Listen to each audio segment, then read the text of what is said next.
The following is a presentation of iRacing on PTR TV. We'd like to thank all of our channel partners for their support. Please like and subscribe to the channel, and we hope you enjoy today's broadcast.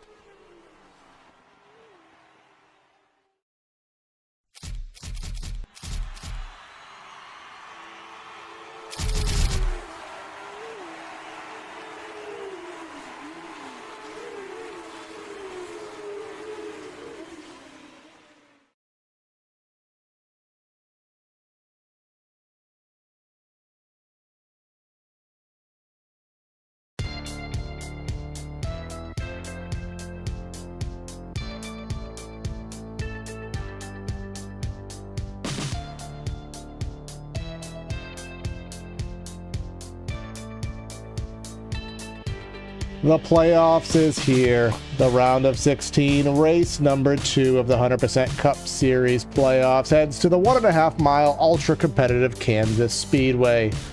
Arguably four lanes of racing action here on the Progressive Banks. A driver favorite, a fan favorite, and should give us a whale of a show.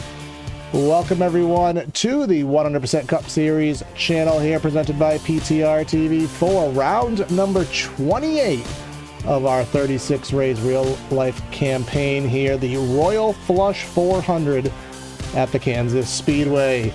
In a slightly chaotic booth turn of events here, we do have three people.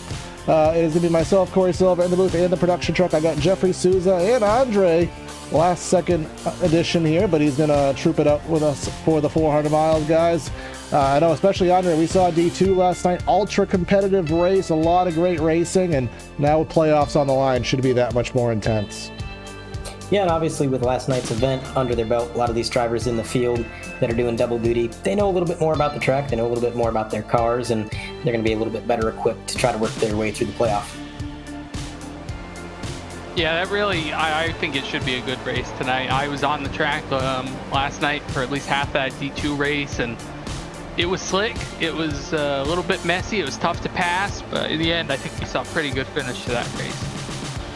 Yes, we did indeed here, as 3 minutes left here in the warm-up session. You can see I did a little back end and denoted all of our playoff drivers with yellow highlighting, and some of them will have stickers and all this fun stuff, so that's how we know where the playoff drivers are. And you can see top of the board is covered with them. A lot of yellow here on the evening. We do have about 29, I think, here on the docket, of which 16 are in the playoffs, so it's kind of like the NBA with how many people do make the playoffs here. But coming into race number 2, of course, last week at Darlington, we didn't air it. Well, actually, I didn't air it, so I don't quite know how that race went, guys. But back to the intermediates, this is kind of the bread and butter of the schedule. So the guys that usually are competitive here usually are the ones that we can see heading to the Final Four. Yeah, I agree. I think, you know, if you're good here tonight, especially if you win, obviously, you'll be moving on to the next round no matter what. But with next round having a couple more mile and a half, so we have Homestead coming up soon, we have Vegas coming up soon. I think if you're able to be fast here tonight, then you're going to be able to bring whatever you bring tonight out to the next track and be fast there too. Yeah, exactly. Try to carry that momentum forward from track to track, although the way the schedule is with these playoff rounds, they tend to be pretty varied. It's hard to kind of keep momentum going when you're going from intermediates to short tracks to road courses to super speedways. But that is the playoff grid on this screen. Lucas Weitzma leading the way in the round of 16, but as you can see, we will be cutting drivers each and every round until the champion is crowned. Currently, Schofield, O'Brien, Hall, Pearson, those were the bottom 4 going into this race, so kind of on a bit of a tight situation with points. DeCiani barely clinging in to the round of 12 currently, but that can all change once the green flag waves. That's indeed the case here. Is again, qualifying already done, as it is kind of situated throughout the week, I do believe. Robert Miller will be our pole sitter, as we will get that in a little bit. Did get the pole by over 1/10 of a second, but a lot of tight lap times here, guys. I'm looking at the spreadsheet here of the qualifying lineup, and these times separated by 2/3. And Andre, we saw last night that this track does change. You know, the preferred groove starts on the bottom, it goes to the top of the track, and then it becomes harder to make the passes on the bottom. You see a lot of Kansas slide jobs. You'll see a lot of Kansas stripes here. There's so many different ways to get around this track. Very dynamic oval we have.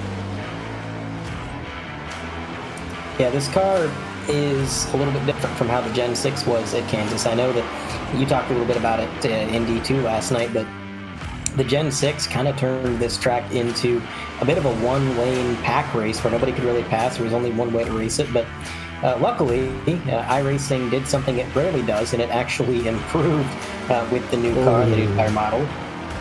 And, now we can run multiple lanes. We saw a lot of that last night. It put on a pretty good show, so Kansas is kind of in the shape that it should be in, which you would expect it to be in real life as well.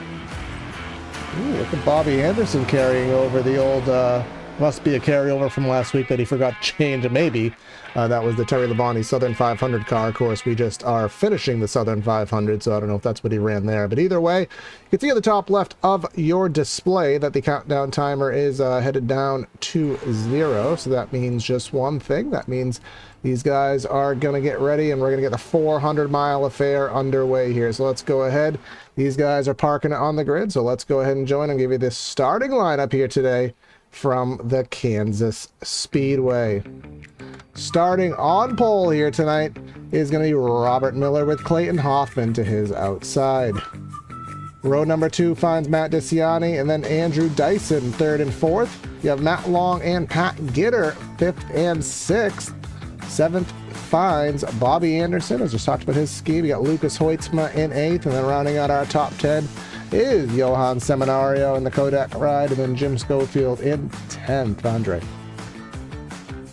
Outside of the top 10, SOB, it came pretty close to winning this thing last night. Got a little short there, but on row number 6, it is going to be him along with Alexander Van de Sant. Then you got Carl Dobson in that number 2 machine. He's going to be lining up alongside playoff driver Alex Murray, coming back after missing the first race of the playoffs. RJ Root in the 45, going to be starting 15th. Matt White will be 16th. P17 is going to go to Dustin Hall right next to his teammate, Adam Benefiel. So 17 and 18 to them. Tracy is going to be 19th, and Nolan Hodgson, the Hodge, is going to be P20. 21st, we had Derek Heitman. He was fast last night with Wayne Grassy in 22nd. Jamie Knopf in the 84 car in 23rd with Randy Drumhiller, the drummer, up there on the 24th spot. Andrew Russo, he's buying the 8 car for Alf Hutchinson tonight. Jeff Chandler in the 28 and 26th spot. And then Jason Taylor, who may or not be starting tonight, said he might be a little under the weather, and Demers Hickenbottom in 28th. And then the last car tonight, Alex Brinson in that 9 in 29. Just sayings that don't make sense. Not blaming you, but under the weather. We're all under the weather. Because if we were over the weather, I guess we'd be in outer space. But speaking of weather, let's check it out. It was 96, I think, yesterday for our track temp, and a little bit hotter today, 99 degrees. With a bright sunny sky. I think there was a little bit of cloud cover yesterday. Won't have any of that 2 p.m. sim time, so this, the sun will start to go down, but by no means barring an absolute catastrophe should this be a night race. Oh, we're getting one and done. We always have 2 pace laps. Not today. Pace car is in. Robert Miller is going to get ourselves on the loud pedal. Green flag. We're playoff racing in Kansas. They're going to launch off 2x2 down into turn 1. I know that this track was definitely one that threw these drivers for a loop when it came to building the setup.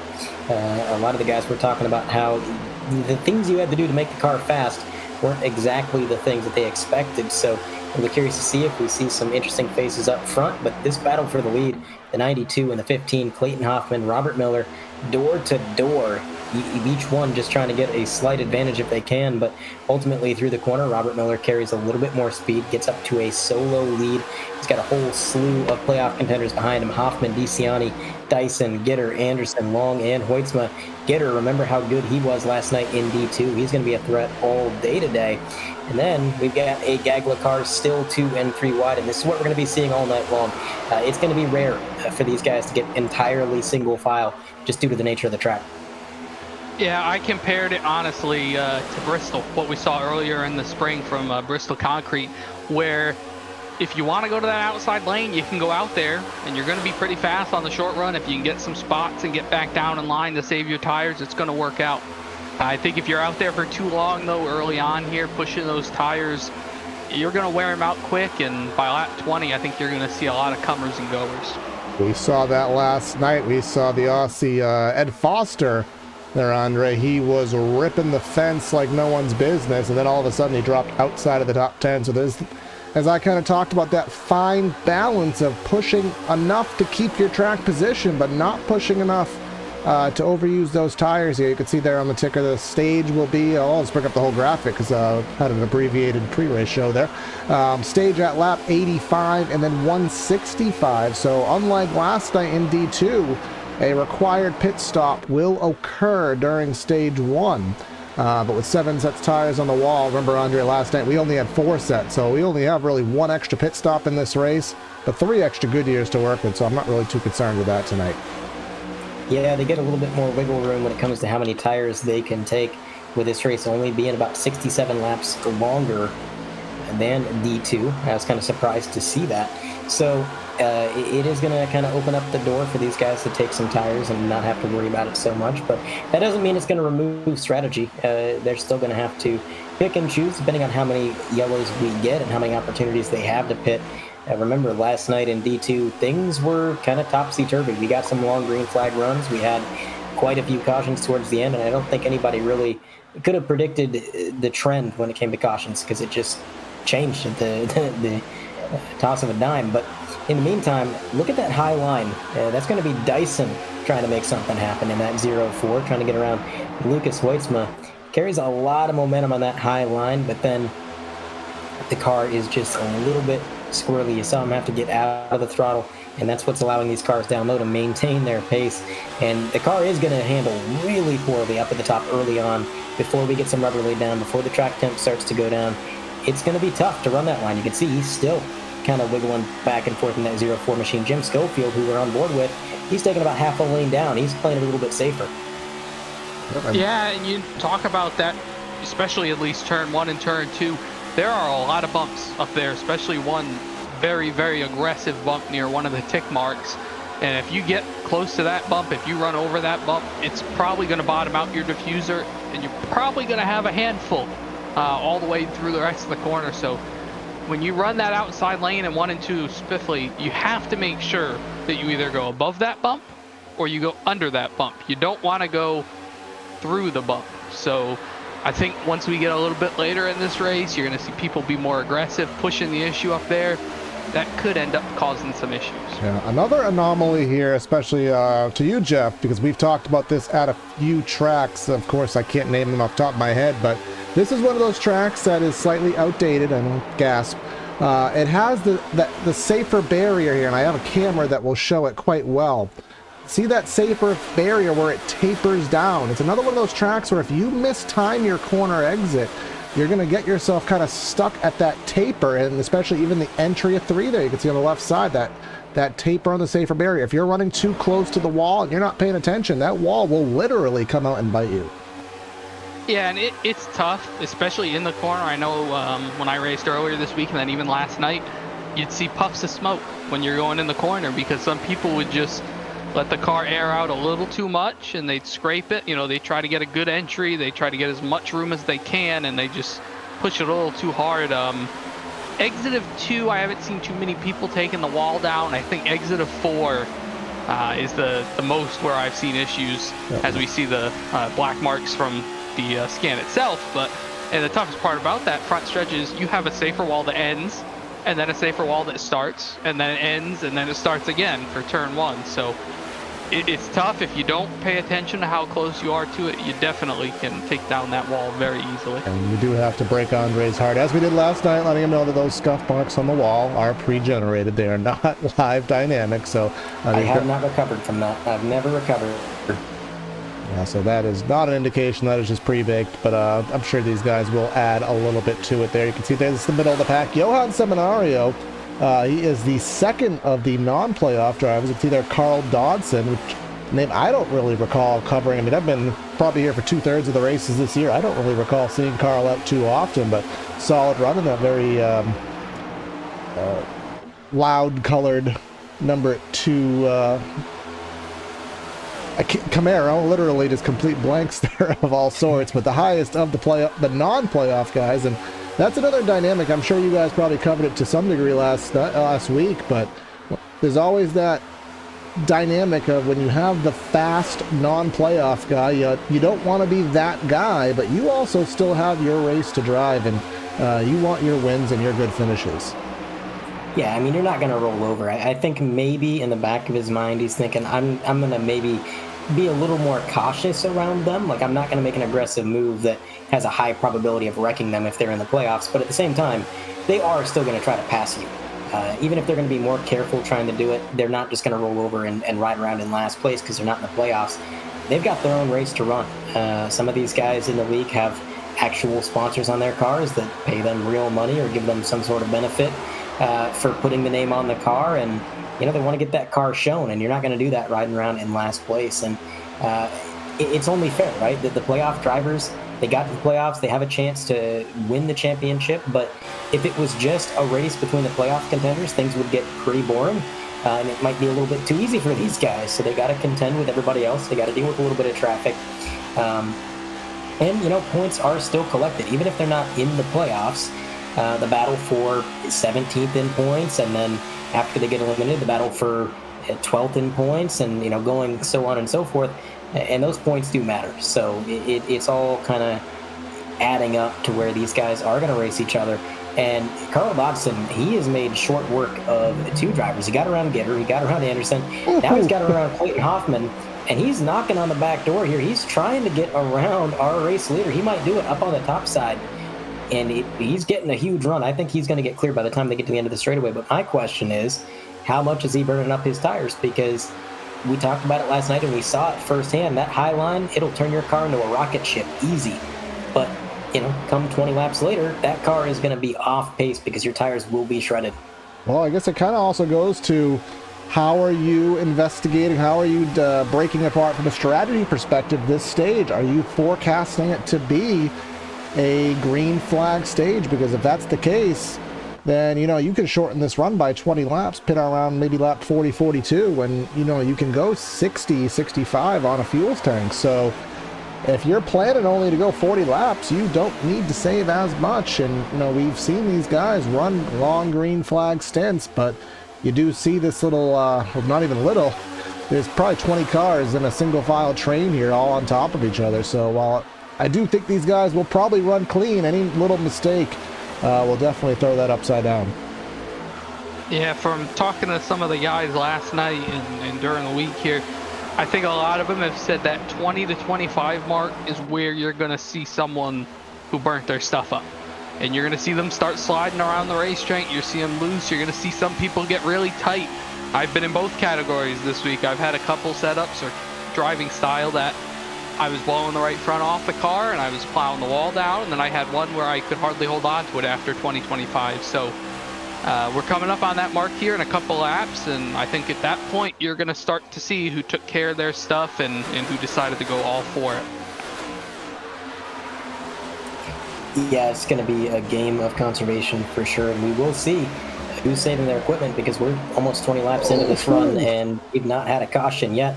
Although if Lucas Hoitzma has anything to say about it, we might get one. He was involved in a couple of the cautions we had last night, and for the lead, looks like the 15 is going to try to take it back from Dodson, coming around to what we were talking about with that tire wear. Dodson took the lead, he was flying, but he might already be feeling the ill effects of using that high line too early, because he's going to concede back to second. Puts Robert back up top, Patrick Gitter in third. And again, I can't stress enough, it really looked like Patrick Gitter was the car to beat last night. He did not walk away with the trophy, but definitely had one of the fastest cars on the track. So keep an eye on that 21. Now he's going to try to get down on that painted white line, take the air off that number 2 if he can, make a move, but it's not going to work out quite yet.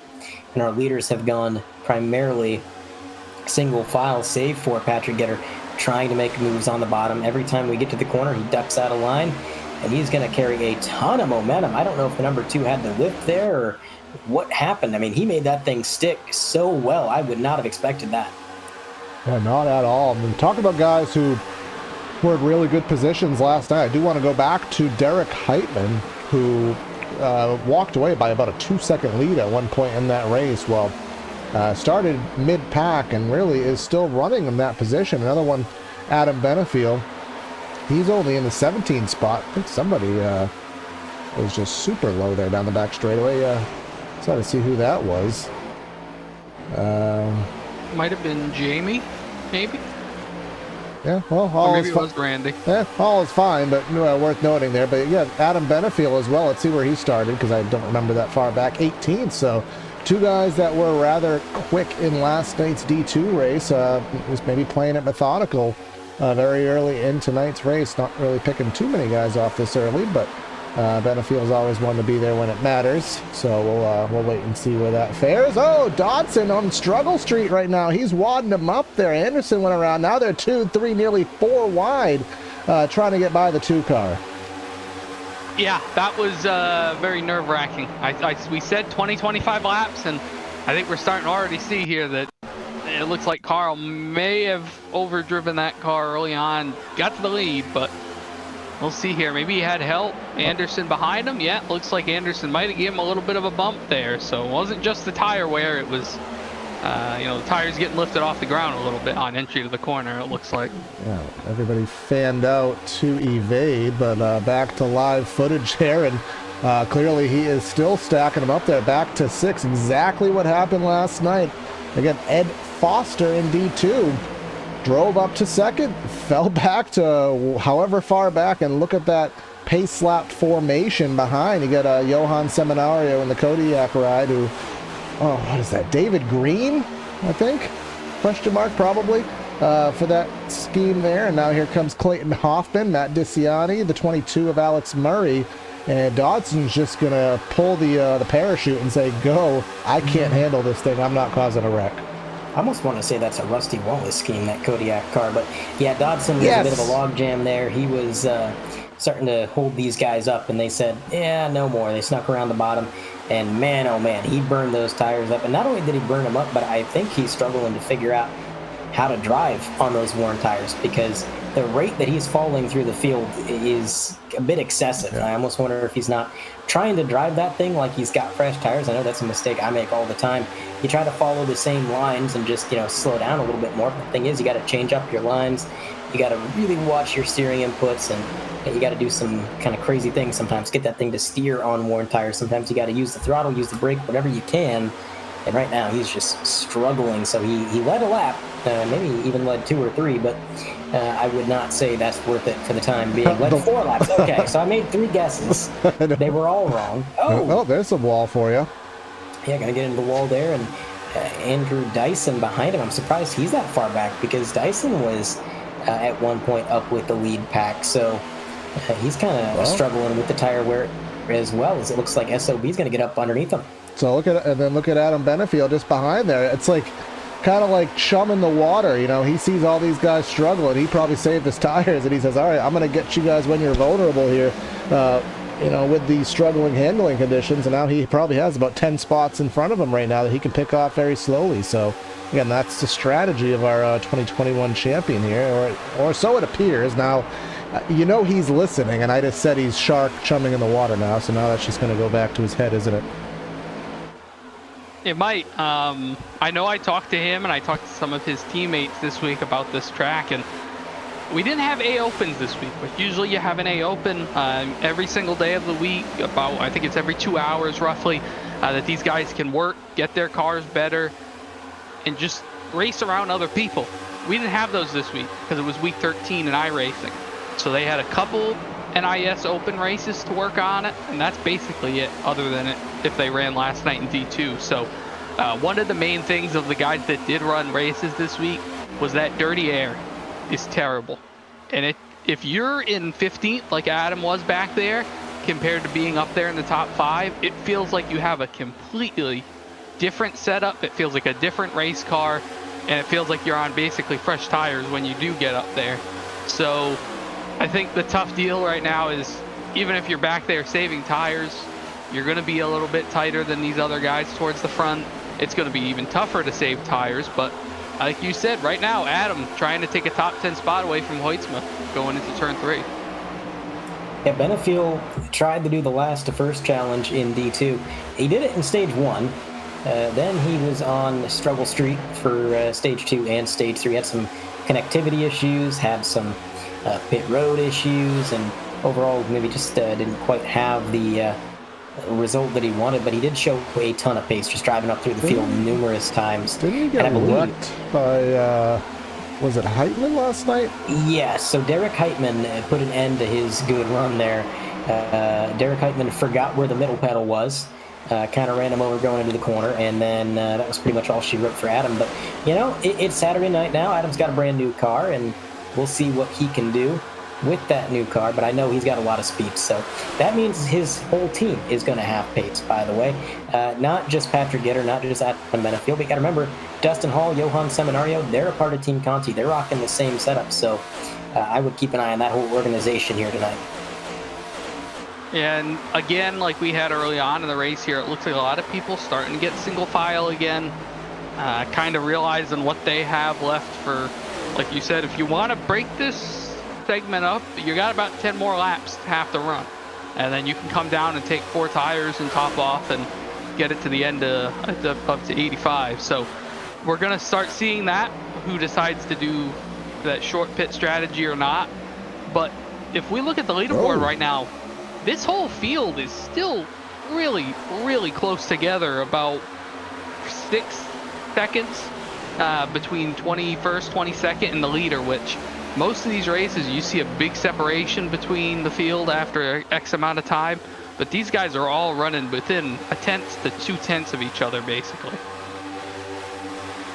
Sean O'Brien on screen. Remember, he snuck himself in the playoffs, got the red banner, nearly won D2 last night, but maybe questioning his line choice and which lane he played defense on there, but currently running there just outside of the top 10. Looks like we got a battle for second here. Matt Long to the inside of Gitter. And now we're at that point again with the older tires. Now that outside is kind of becoming a little OP, so making that pass on the bottom going to be a lot harder. You're going to have to really get your momentum and nail it. Then you're going to have to really do a lot of side draft and maybe pull off a little dive bomb type move into turn 3. You can see everybody slipping, sliding there off corner number 2 there. And that is going to be something we see quite a bit of tonight. I mean, turn 2 was kind of the trouble spot last night in D2. We saw these guys really struggling to get up off that corner. I know SOB in particular, we've seen him make a few extracurricular trips down to the apron. And Miller throwing some blocks on Patrick Gitter, but it may not be enough. Patrick showing some good long run speed. He's going to get up to the 15 and then slide back behind it. But as I was saying, we saw a lot of drivers get loose out of that corner, and well, we're 37 laps in. Those tires are not feeling too hot at this point, so I would expect to see a few drivers struggle with that. But this battle for the lead, man, Patrick Gitter is doing everything he can on the bottom. Remember the slide job he threw to even get up into second place. But also, Matt Long in the 97. Where did he come from? He snuck his way onto the podium, and now he's looking at racing with the leaders. So we know that Matt Long generally is pretty good long run. So we've got a good battle on our hands here, and we've got quite a ways to go before they can pit. Yeah, don't throw you back there on incorrect manufacturer Terry Labonte back there, Bobby Anderson. I mean, he's usually top 10 car most places, but here he is showing genuine top 5 pace now, pretty much on pace, matching times with these leaders. So that Kellogg's ride definitely one to make note of. But look at, literally, I just talked about him, maybe lap 20. Like, oh, he hasn't moved up. 5th place for Adam Benefield. He got through the chummy waters, but I think he still wants a little bit more, unfortunately for him. About 2.25 seconds to that lead quartet there, but still has, 45 laps and a pit stop to take a stab at it. Yeah, and we already have seen one car, Carl Dotson, after beating up those tires early on. He's come down, he's taken his four fuel, all set pit stop for this stage. See what he's going to be able to make up here. I know the track is pretty warm, so we did see a decent amount of fall off from the leaders that first run. That last lap, it looks like Miller runs a 31.88, and it looks like Dotson we'll have to wait one more lap to see what he runs. But I expect him to be at least a second and a half, if not more, at this rate. If we'll pull it up from Miller. The best lap info is another dive to the bottom there. You can see dropping off roughly 9/10, close to a second of fall off here. So you'd expect that Dodson would get the better part of about a second a lap, maybe for about 10 laps, and then it'll slowly start to equalize out. But at that point, everybody else will have come to pit. So how much of that time can he eat up is going to be the question here. But it looks as though, barring a mistake, I think Gitter wants to get the lead, well, naturally, but I don't think he's going to do anything overly crazy to get it, because again, at this point, really doesn't matter. But you do want that playoff point. That will help you in your endeavors to get through these playoff rounds. So while you don't want to wreck for it, you do want that playoff point. Yeah, it's going to be massively helpful, and you need to really think about the pros and cons. Obviously, building up a bigger cushion is never going to be a bad thing, but with how aggressive everybody's getting, it kind of takes me back to the Xfinity race in real life today. They had Parker Kligerman racing his heart out, getting loose, getting sideways, and his crew chief's just telling him, dude, we made the playoffs. Just stop. You don't need to pass him, So sometimes you got to think about, is it really worth it for that extra point when, things could go wrong? Oh, we got trouble. Dyson, playoff contender. Remember, he wants to get to the next round because he's got a gimme in round 2, but to get to round 2, you have to get through round 1, and this is not going to help. Let's take a look at what happened on the good old replay here. Oh, I think he became the cheese in the middle of the bread in this one. SOB, you got Matt DeCiani. You got 40, the Lowe's Cup. We'll have to get a top down there. Looks as though maybe he didn't know SOB was up top. And you have that Lowe's car there. I don't quite know who that is offhand. Let's take a look from the top down. SOB had the run. Yeah, Matt White just got into the driver's side door, and ooh, did he get the inside wall? No, I think he kept going. Let's take a look. Matt White, that was. Let's go one more look, and then we'll cut to pit stops here. I think Matt White had a little bit of a ride here. See, SOB just had the run at the top, and Dyson was not ready for it. And grateful that there's 10 acres of pavement down there, rather than the grass that took Sterling Marlin's championship away in 2002. Yeah, first caution tonight. Nobody taken out of the race, and doesn't look like much damage either. So we get a nice little break here about halfway through the stage. We'll have about probably a little bit less than 40 when we do go back green, but everybody coming down pit road. Dotson obviously going to stay out here, take a wave around, get his lap back after pitting early, but everyone else on pit road getting 4 tires and filling their cars up with fuel. Everybody on the lead lap taking 4 fresh tires and some fuel. Our race leader does win the race off pit road. In the meantime, we're going to throw it to a short break. We'll be back for the drop of the green. Stay tuned.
And we're back here on 1 to go here after our first caution of the race there. Playoff contender Andrew Dyson having a little bit of issues there, but I didn't see any major damage, so I think he should carry on just fine. I'll be racing about 38 laps to the stage if I can do mathematics, which I think I'm actually right on that.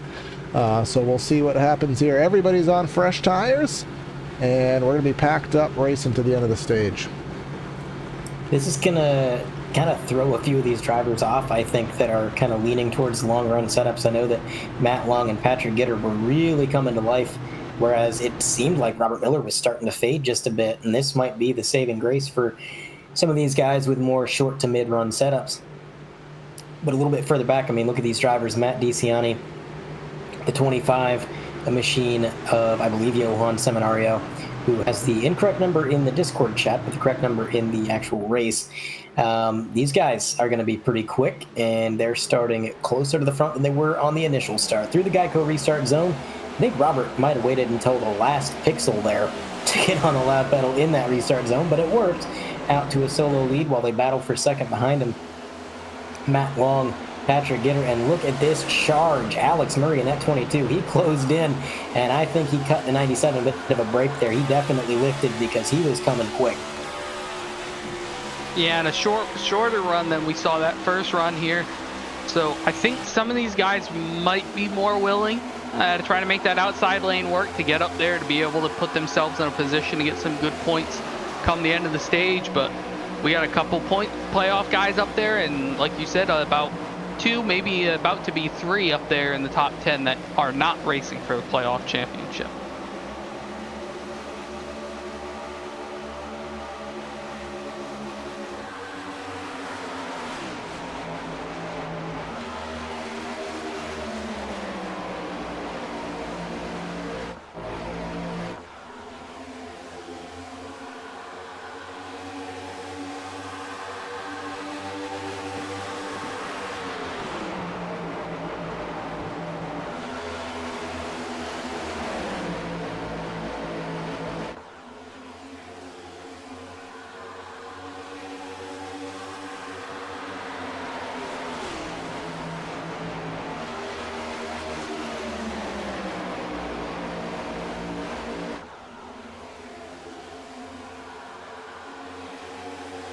Yeah, I would say so. I know we haven't seen too many huge breakaways this week, but if you get to work with somebody and you say, hey, bud, just follow me, be smart here, we'll drive away from these guys. If they're all racing side by side behind you and racing the hell out of each other, side drafting each other, you guys will be able to get a good gap. And then even if they save tires behind you better than you did, you're going to have that gap, a little bit of a buffer, and then like we saw, once you get X amount of laps on these tires, that outside lane basically becomes, like you said, OP. It becomes so tough to pass on the bottom. So if you can get the gap right now, you might as well get it and use it later on. Yeah, if you can take it now, definitely do that. As they are on lap 52 of the stage, so getting a little bit closer to the end of stage 1. These guys are definitely thinking about that, or trying to give themselves bit of an advantage or a cushion going into that. Now look at this. Matt DiCianni, Johan Seminario, these two drivers not leaving an inch between each other, and they are going to drag race to the line now down into the corner. And we're at the point now in the run where the tires are still relatively fresh. So I wouldn't say either lane should normally have an advantage. The top should be good, the bottom should be good. But right now, what the bottom has in the corners is that's where most drivers are going. So there's a little bit of, let's say, draft help for sure, which is a thing because these guys are not lifting very much on these fresh tires. But we'll see how that plays out. Now, Lucas Hoytsma, SOB, oh boy, this could be something. Pushing each other through the trial, we don't see that often.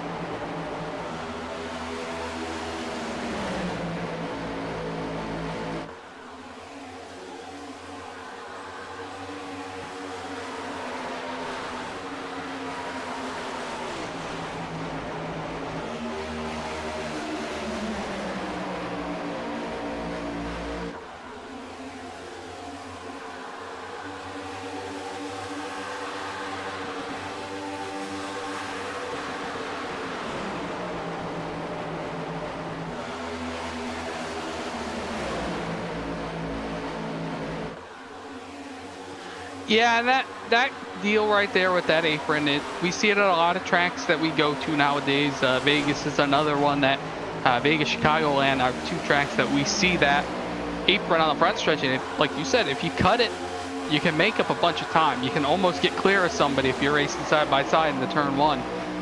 But the only issue with that is letting somebody back up once they go under that apron is a courtesy. It's not, you don't have to give it to them. So if somebody wants to be hard, later in the race, they might do it. Not now, most likely. That if they go under that apron and they're under there, you can run right on that white line and not let them back up into turn one and force them to lift or drive through you, one or the other. But like you said, it's tough to tell, is somebody going to do it or are they not going to do it? Because we've seen a lot of accidents where they'll go down the front stretch, the guy on the outside will come off turn 4 and then basically door the guy on his inside because the guy down there decides, I'm going to just run the normal racetrack this lap. So we almost saw, I think, there with Clayton Hoffman and whoever was on his inside. So we'll have to keep an eye on that tonight. And hopefully we don't have any incidents because of it, but I wouldn't be behind myself if I was to say that was to happen. You make a good point there, Jeff, and it's something I've always said is, look, if we're racing side by side and you're trying to force me out of line or you're trying to pinch me against the wall or down against the apron and you're just barely leaving me enough room, look, that is entirely within your right. That's a tool you've got in your arsenal, something that you can try to do to get an advantage and maybe win the race. And I'm not going to complain about it. I will never say a bad word about somebody pinching me. But if we wreck because of it, and if I get a little bit loose and I don't have time to save the car because as soon as my car steps out, it's sheet metal to sheet metal, I accept zero blame for that. and I think the fault always falls on the aggressor there, the guy who's pinching the other driver, forcing the issue. Whoa, we just saw a pinching to the wall right there with O'Brien. There we go. Matt White, Sean O'Brien, as we're talking about it, it's happening on screen. You can pinch a guy all day long, but don't complain if there's contact.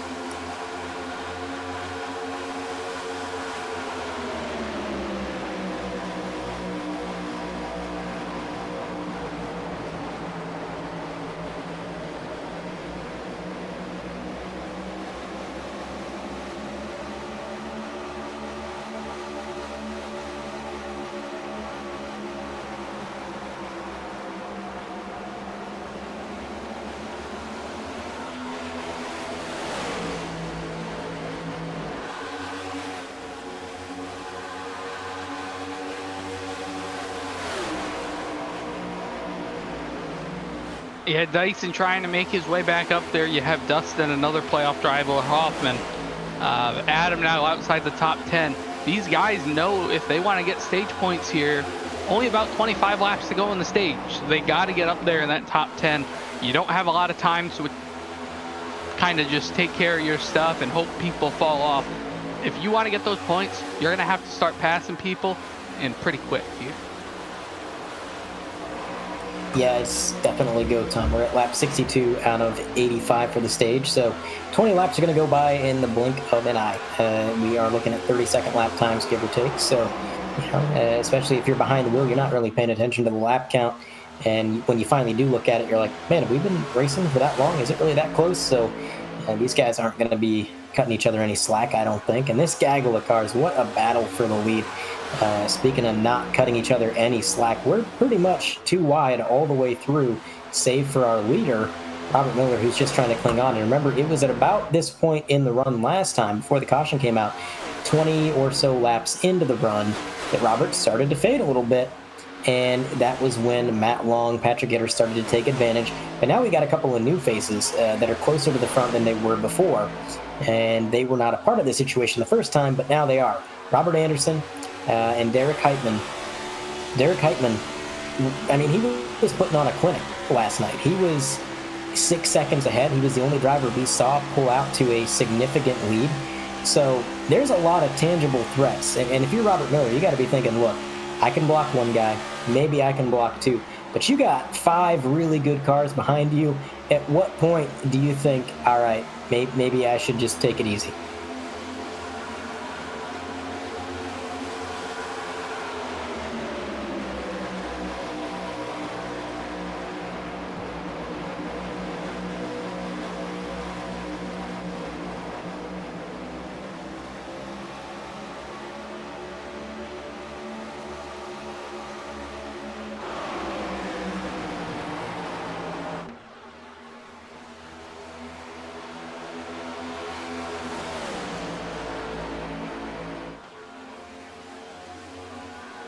Yeah, and I think he was kind of smiling a little bit when they were double file behind him because they're using their stuff up, and he kind of just able to do what he wants to do. But just like that, we have another incident.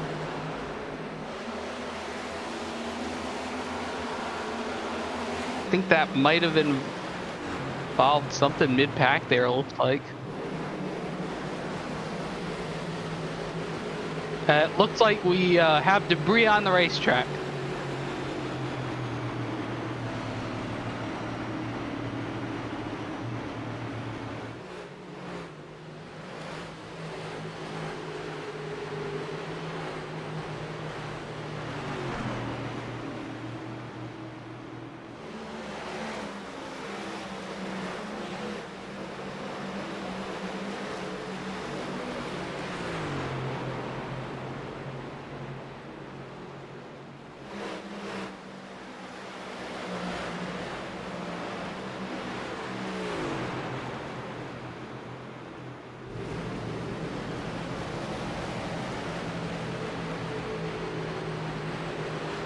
I think there was just debris on the track.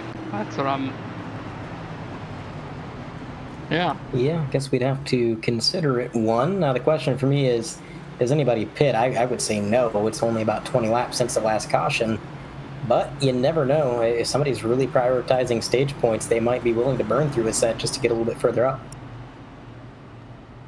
I think I may have heard on the comms there that we don't want anyone to pit.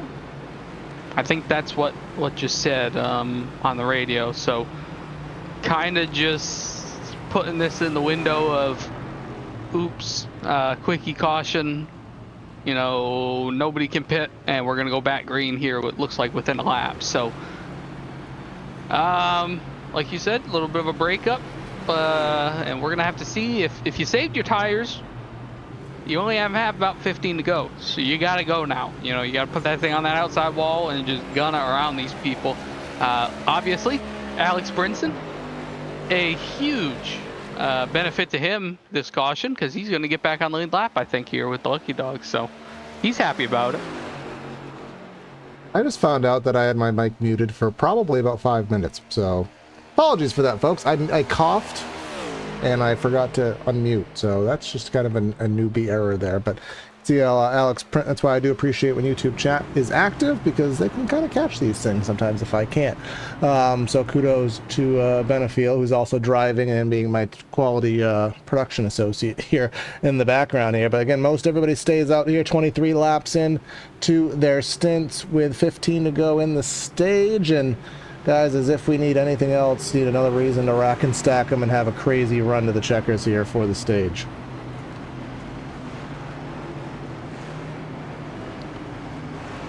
Yeah, it's going to be an interesting setup indeed. It's not going to be a long dash to the finish here, so it's going to be a point where you don't really have to worry about saving tires, so even if you didn't pit, because, hey, we're only going, 15 or so laps to the finish, so at this point, you got to do what you got to do, and I think a lot of drivers are going to take advantage of that mentality, because, look, more playoff points just really secures your position going forward into the next round, maybe more so than finishing the actual race. If you can get some playoff points in the bank now, it gives you a cushion for whatever happens in stage 2 or possibly even stage 3. So just have to watch how these guys sort themselves out. Again, keep an eye on Alex Murray and Derek Heitman being teammates. I'd assume they have very similar setups, and we know that Derek Heitman was fast in D2, but Robert Miller's been the guy to beat all night long. He's been out front longer than anybody else.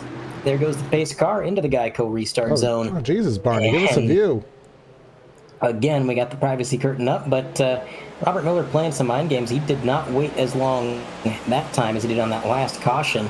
He went pretty much right out the gate, got himself a good advantage, and looks like Bobby Anderson right behind him battling for third. I think I saw a little bit of contact there, but they're all right. They come down the backstretch here. Getter going to make that move on long into turn number 3. Was saving his tires there on that run. Now he's going to try to make use of them, jump up into the second position, and probably put his targets on Miller in the lead now. Yeah, you can see all the way down to the bottom there. They go in battle, but look at that. That's Murray in that white, green, and teal and red car there on the outside of the track. The number 22, Hoytsman is behind. Heitman trying to throw his hat in the ring. Bobby Anderson, who was going for second and third, kind of caught in the restart shuffle there. Now he's falling back to the outskirts of the top 10 here. Just kind of the nature of this plate restarts go. If you're not on your game, you can either lose a bunch of spots or maybe be on the other side of it. Big wiggle there from Anderson, so now he's going to struggle to get the top 10. Adam Benefield, not sure what happened to him. He was up in the top 5 on the first caution. Now he's back to just outside of the top 10 himself. Yeah, it looks like he might have just got shuffled up in that, wrong line on the restart and fallen back. So we'll see if he can work his way back up. Got about 13 to go on the stage this time around, and he's still got a chance to get a couple more stage points before the end of this one. That's Schofield in the wall back there. He got squeezed in that little gaggle there of White and Anderson to his inside. All should be fine, but do have to be careful with these very fragile toe links here. Yeah, you don't want to damage a car this early on. In D2 last night, we had one fast repair, but here we don't have that luxury. So if you have some damage and your team can't fix it, well, then that's something you're going to have to deal with all night long. And while this race is going by pretty quick, we're already on lap 73, there is still a lot of miles down the road, and it gets frustrating. If your car is just a hair off pace, that is going to be really irritating to deal with, and it's going to definitely hinder your chances at a good finish. So got to be careful in these opening stages. And again, it goes back to weighing risk versus reward. Big contact to the 25, Johan Seminario. That's the number 6, making some big contact. I don't know if he just had some spatial awareness issues there, or what the story was, but luckily they were able to get down the back straightaway successfully. And the issues don't end for Johan, because now Bobby Anderson's going to give a little bit of a tire mark. I just want to, from a technicality standpoint, have one of you guys clear things up for me. You can see there that 6 car, that Van de Sant subbing for John Delaney. So how exactly, of course, with Delaney being a playoff driver, how exactly does this work in terms of his playoff situation with him having a substitute? Pause that thought. How it's going to work is he's not going to get driver points, but he will get team points. So essentially, he is missing this race as far as the playoff picture is concerned. The only points he's getting are going to be team points. But in the meantime, let's take a look at the PTR TV replay. Nolan Hodgson in that 12 car really going for a bit of a ride here. Some contact to the left rear, but a good save. He got it up. Did not get into that outside wall. It's worth it, guys. How did you save that car?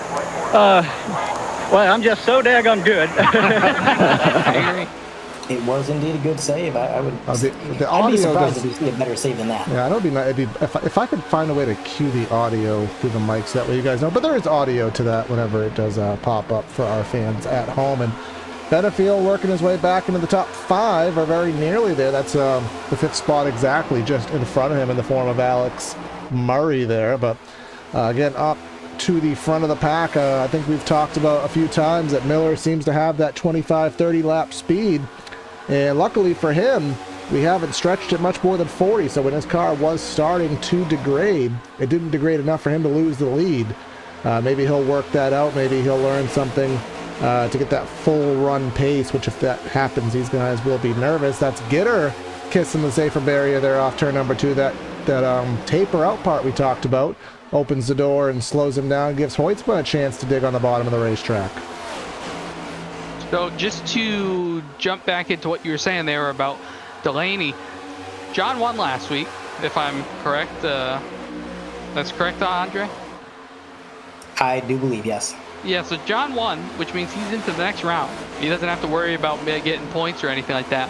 The one thing that you touch on there was team points. At Apex, the team that John drives for, that Alex is driving for tonight, they had a 5-point lead over Dirty South, who has a couple drivers up front. Matt Long right now. Bobby Anderson was up front for them. So that is what really is important right now. And with them losing Jason Taylor early due to illness there, he did start tonight, so he'll get some points.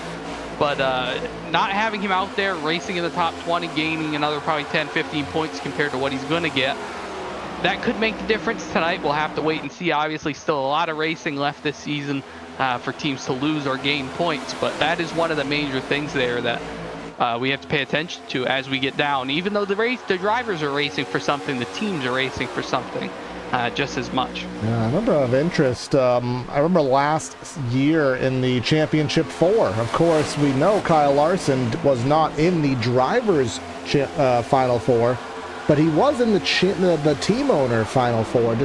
And the funny thing is, at least from a real world perspective, there, as Hoytsma was trying to get by Gitter, who just got by him a few laps ago. From a team perspective, that actually means more. The drivers is just, the individual glory, but the team, financial allotment is actually dictated on the team championship. So that is very valuable in real life, and these guys do get a lot of pride off of their teams. Of course, being an open setup series, there is a substantial difference between being on Team A and Team B rather than kind of how fixed setup teams work, which is more or less just Discord buddies.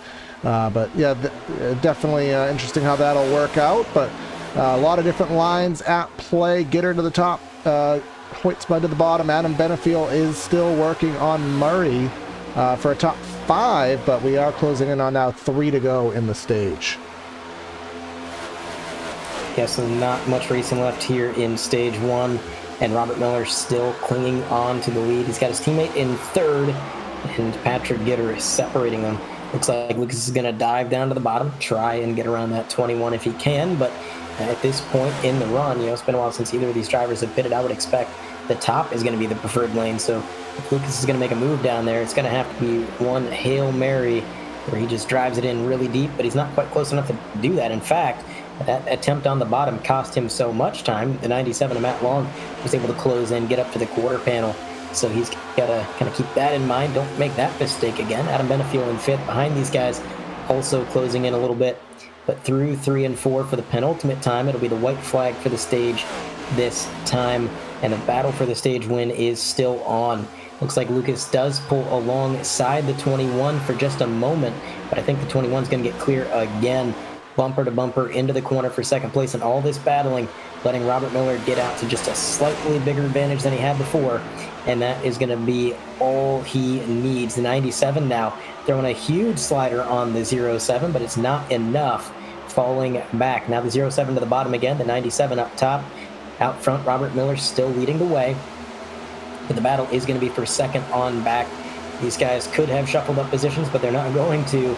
Looks like Patrick Gitter is going to take 2nd in this stage. Lucas Hoytsma 3rd, Matt Long 4th.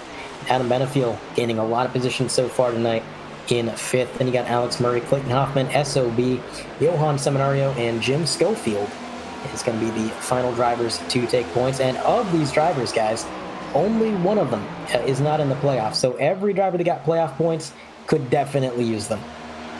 Exactly that, especially those on the bottom of that pylon, because there is a big difference in seeding with the amount of wins and playoff points from the top. Guys who won a lot of races, your Hoytsmas, your Delaney's. And then you have the guys like, your Schofields on the bottom that barely snuck in, who basically are going in with base level points. So, I don't know if it was Schofield exactly, but the guys that just snuck in, of course, is a big seeding difference there. And of course, next week's race at Bristol, going to the concrete, the Bristol night race, that is one that can go various many ways, whether it be positive or negative. But next round, guys, is a big up and down. So you want the points now, because you have a Dega and a road course in the next round. You want to be as plumped up to the top as you can for the shakeup that could happen next round. Definitely, and one thing that I do note here, based on, I know we didn't get an official point sheet after our last race, but one thing I have here is Robert Miller was 43 above that cut line coming into tonight. He just gave himself 10 points on top of that because that cut line was Dustin Hall. Dustin did not get any stage points here. Miller now at least 53 above that, so he could lock his way into the next round tonight, and a playoff even without point. a win. And a playoff point to boot.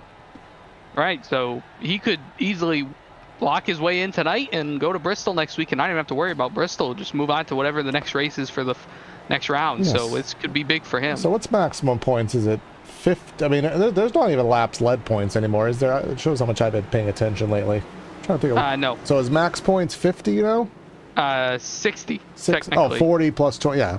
Yes. So 60 would be max points. So if he's 43, you know, he just gave himself 10 points. Maybe he give Dustin Hall. He is 12th right now, so he still needs to do a little bit of work to get in. But if he can go plus 20 on stage points, then keep that for the end. Yeah, he would do that service for himself for next week. But I suppose we can go ahead and have a little word with him. If we can so find him in the radio channels of Abyss here. Give me one moment. Yep, here he is. Mr. Miller, you got a copy? Gotcha. Robert, pretty good stage one so far. You led the majority of the laps, and your car doesn't seem to have any weaknesses. You're good on the short run, good on the long run. So far, so good. How's the outlook? So far, so good. Yeah, like you said, just execution is what today's going to be all about, really. Oh, yeah, execution indeed. Now, last night in D2, I don't know if you saw the race, but it started out pretty clean, a lot of long green flag runs. Things got crazy at the end. Is that something you're maybe expecting or bracing for here? You can never plan for it or expect it. You just kind of have to, like, wing it, basically. That's what we're going to do today. All right, Corey, sounded like you had a question. No, it's one to go. All right, one to go. So we'll put you back with your team, but good luck in stage 2. Hopefully we're talking to you again later. Thank you, Beck. Yeah, I thought we were going to get an additional lap there, but as with the start of the race, I am not forecasting these caution sequences very well. But either way, we will get ready for stage 2. It will give us 75 laps of racing to 165, which will be our next completion of the stage. Let's get ready for that. Pace car is in. Barney has the flag in hand, and I won't go to him because he's hiding the race on us. Green flag's back in the air. Miller gets that classic jump by about 2-3 car lengths, and will sail off into corner number 1. Miller down to 1. You got Getter on the outside of Hoytsma, now on the outside of Benefield. We'll see how that works off into turn number 2. Looks like Getter will clear himself for 3rd, and the battle now goes to 4th, and maybe behind them now. Yes, and they're going to sort out single file. Didn't take them quite as long here in stage 2 as it did in stage 1, and I think things have calmed down now that the points have already been sorted, and got a long ways to go before there are any more to be handed out. But a little bit further back, Bobby Anderson, he's the first to make it too wide, force the issue with Matt DiCiani. Looks like it's going to be a clean pass down low, and he's maybe opening the door for Nolan Hodgson to try to make a move. But here comes Wayne Grassi, also in tow. Keep an eye on him. He was interesting in D2, definitely. He led a lap last night under green. He did. He led a lap. He was part of some scuffles. It was up and down night for that number 3, so we'll keep an eye on him. But man, Bobby Anderson, after he made that pass, you can see him getting further and further out of that camera shot. He is up to the next pack already. He's moving. He's got those turbo flakes here today in that 5 ride. Again, he has a top 5 car. I am comfortable in saying that. But we're just seeing, ups and downs with the pit cycles. Again, Benefield, remember, he was in the back. He got up to 5th, and then I don't know if it was restarts or pits, but fell back again. And you have Anderson, who has a top 5 car, but now for various reasons, he's back outside of the top 10. So he's trying to get those spots back and just go a little bit further back. We haven't really been focusing any towards the outside of the top 20 there. You can see Andrew Russo outside of Damaris there. That is 19th, 20th. Matt White, he was up front earlier on, as was Derek Heitman. So again, a lot of shuffling going on that we don't really have explanations for. Van de Sant back there. Dyson, we know he was back at some incidents. There goes the drummer, or the drum hammer. He's back there 24th, so just giving some love to everybody here. Yeah, I think we talked about that. You're going to see comers and goers this whole race, and at the start you saw Heitman towards the front, towards the back, then he moved his way to the front, and now again we see him back towards the rear. I think we might have gotten a couple speeding penalties under those stage caution pit stops, so possibly the reason we could be seeing some of these people in the back, but that just means we get to watch them drive back to the front now. Yeah, and they got plenty of time to do it. Lap 95 out of 165 in the stage, so they got more than a fuel run to get there. So we will see some pitting, most likely. I know that I think 68 laps was about the extent of what we saw in D2 as far as anybody wanted to go. So we're looking at that to be the absolute maximum, whereas, low 60s is going to be where they're comfortable pitting. So keep an eye on that. But these drivers up front, Lucas Hoytsma, Patrick Gitter, they're not letting Robert get away like he did back in stage 1. And it's going to be a fight through turns 1 and 2. Two very fast cars trying to battle for the lead, and it looks like the 21 is going to stay side by side as the 15 gets into the wall. Now that's crucial, because even with that help from his teammate, a little bit of a shove down the back straightaway, he lost some momentum. It may be that the 21's close enough to try to throw a slider. Here he goes into the lead. And is it going to be contact? Lucas Hoytsma, wow, threading the needle. I did not think he had space down there. Turns out he did, because now he's going to take the lead. And Robert Miller going to try and force Patrick Gitter into an uncomfortable situation. Yeah, that was 3 wide, and then kind of getting yourself back in line. Gitter had to make a choice whether to play nice or whether to give space, and I think he gave space, just didn't do it in a nice way. That puts Lucas Hoytsma to the front of the chain here, and really the first time all race, guys, that 15 hasn't had clean air. So we'll see how he can work through, and if he can retain that spot, get it back, or if he falls back and he's going to go door to door with Gitter. He kind of forced his spot there, and again, Gitter is not giving people space, and Miller just took it, and Gitter was the one that got detrimented by that. Yeah, now some interesting context to kind of think back to here is that last week in the interviews, it definitely seemed like there was a bit of a team rivalry between LMM and Team Conti, because Robert Miller, a few weeks back, through some teamwork with one of his drivers that was a lap down, and it looks like Netcode actually initiated that contact, by the way. I don't think they actually touched to start before the actual contact became a thing, but there was some sort of team orders where Lucas Hoytsma from a lap down was helping his teammates, and Team Conti didn't think that was very fair, so they sort of implemented their own team orders, and they started to make life hard for some of these LMM drivers, and it's just been a feud that's kind of escalating, and they've mentioned it in interviews. And so when you see a Team Conti driver like Patrick Gitter roughing up the 15, you got to think Robert Miller's not going to let that go as easily as he might if it was somebody else, and it could just be a one-off incident. Maybe it wasn't on purpose. Maybe things can continue on. No, these guys, they've got a bit of history, and I would expect to see things escalate if they continue to race each other in close proximity. And speaking of Team Conti, Adam Benefiel, through all of the issues that we saw through the corners, has moved up to the lead, taking advantage of all the momentum they lost with that fight. Slides up to P1, so the 83 is going to be the top of the pylon. He's got Lucas Hoytsma behind him, but I think Lucas may be losing time. So Andre, you're a team owner, right?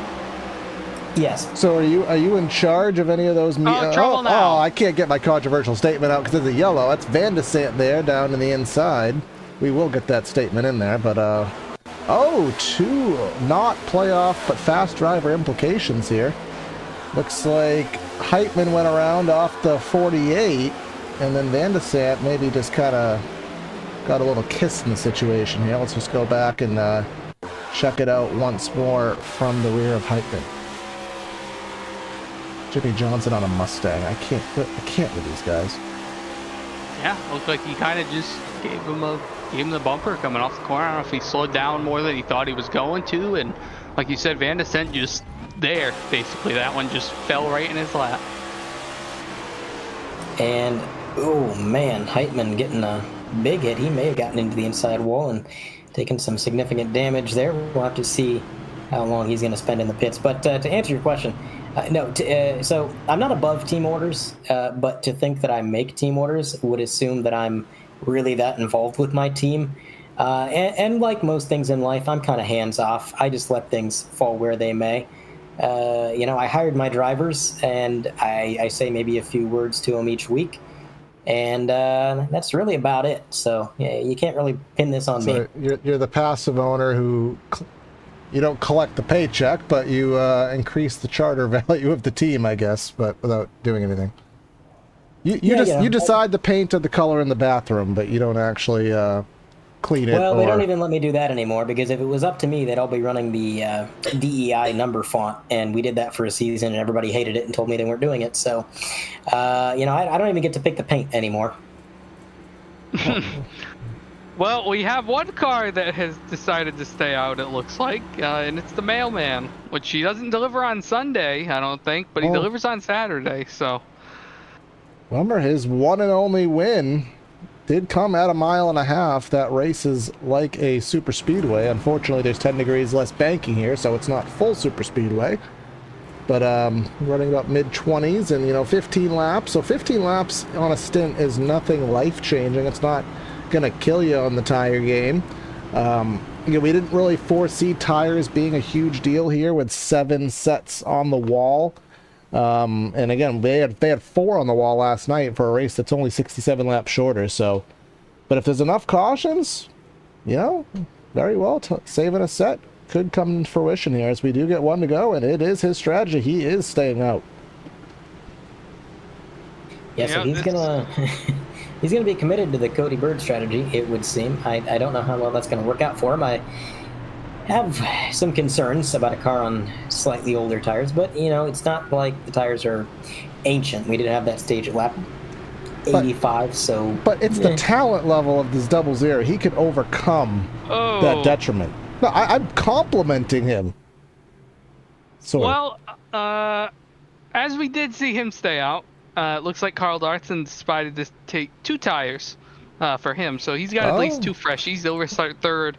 Just because of where he was when he entered pit road, he wasn't able to get ahead of Robert Miller. So I still think right now Miller probably in the best spot here, but 6.8 for Miller, 5.8 for Dodson. Everybody else, for the most part, did take 4. So just little interesting tidbits of information here as we do go green, and we'll see how this fares out, how long that the 00 can keep that track position. Pace cars in. Let's pull into the Geico restart zone here. Get on that loud pedal at the very end of the box, and here we go.